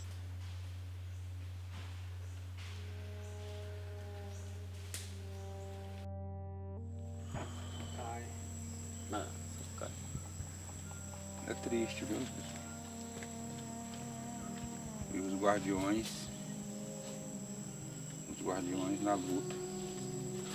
E nós temos muita fé que nós vamos vencer esses caras. Sim. Nós temos muita fé, né, pai? Que eles querem vencer nós no cansaço. Mas nós não vamos desistir nunca. Se nós desistir da luta, pai, se nós desistir dessa luta aqui, o que será dessa mata aqui, dessa floresta? Essa aqui é a de vocês, a de outros parentes. Sim. Por isso nós temos que se unir, nós temos que se juntar. Nós temos que botar para defender mesmo. É defender. Sem esse aqui eu não estaria aqui, entendeu? E os meus antepassados, meu avô, meu tataravô, bisavô, eles vieram lutando, né? Eles vieram correndo e deixaram isso aqui para nós, entendeu? E daqui nós não temos outro Araribóia, outro território, vamos dizer assim, né? Não tem mais, entendeu? The Guajajara Guardians are committed to a long and drawn-out fight to protect their land. But without proper state support, the fight to protect Brazil's native territories will be fraught with danger. In Pará, the Curupira operation, despite its own challenges, is proving successful with round-the-clock surveillance and security being stepped up in areas where previously the state was absent. Quando eu integrei, para mim é uma satisfação mesmo pessoal trabalhar e poder dizer que estou trabalhando em prol da natureza, das futuras gerações, mesmo é integrado em mim, faz parte de mim. Eu gosto muito do trabalho. Iniciando esse trabalho com a questão dos povos indígenas, mas a parte de proteção, que são as unidades de conservações e as terras indígenas, é um trabalho federal. In Maranhão, the Guajajara are consistently let down by their state authorities. Lacking funding and support, they find themselves alone in an increasingly Wild West frontier. On the reserve, the tribe gets together to celebrate a coming-of-age festival. Guajajara people of all ages gather to mark the occasion of when young females from the tribe reach womanhood.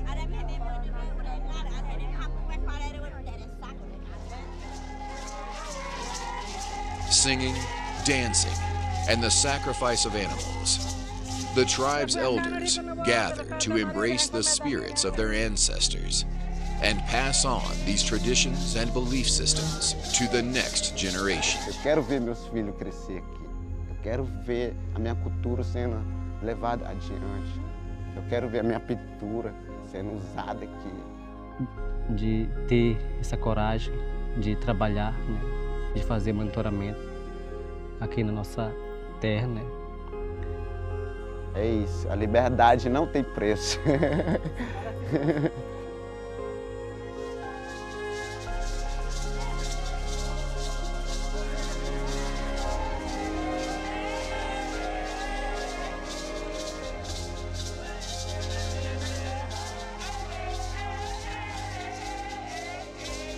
Into the night, Guajajaras of all ages will celebrate their ancient culture and bless the territory that allows it to flourish. The tireless work of the guardians who fight to defend their territory allows their tribe to continue the legacy of their ancestors for future generations to come.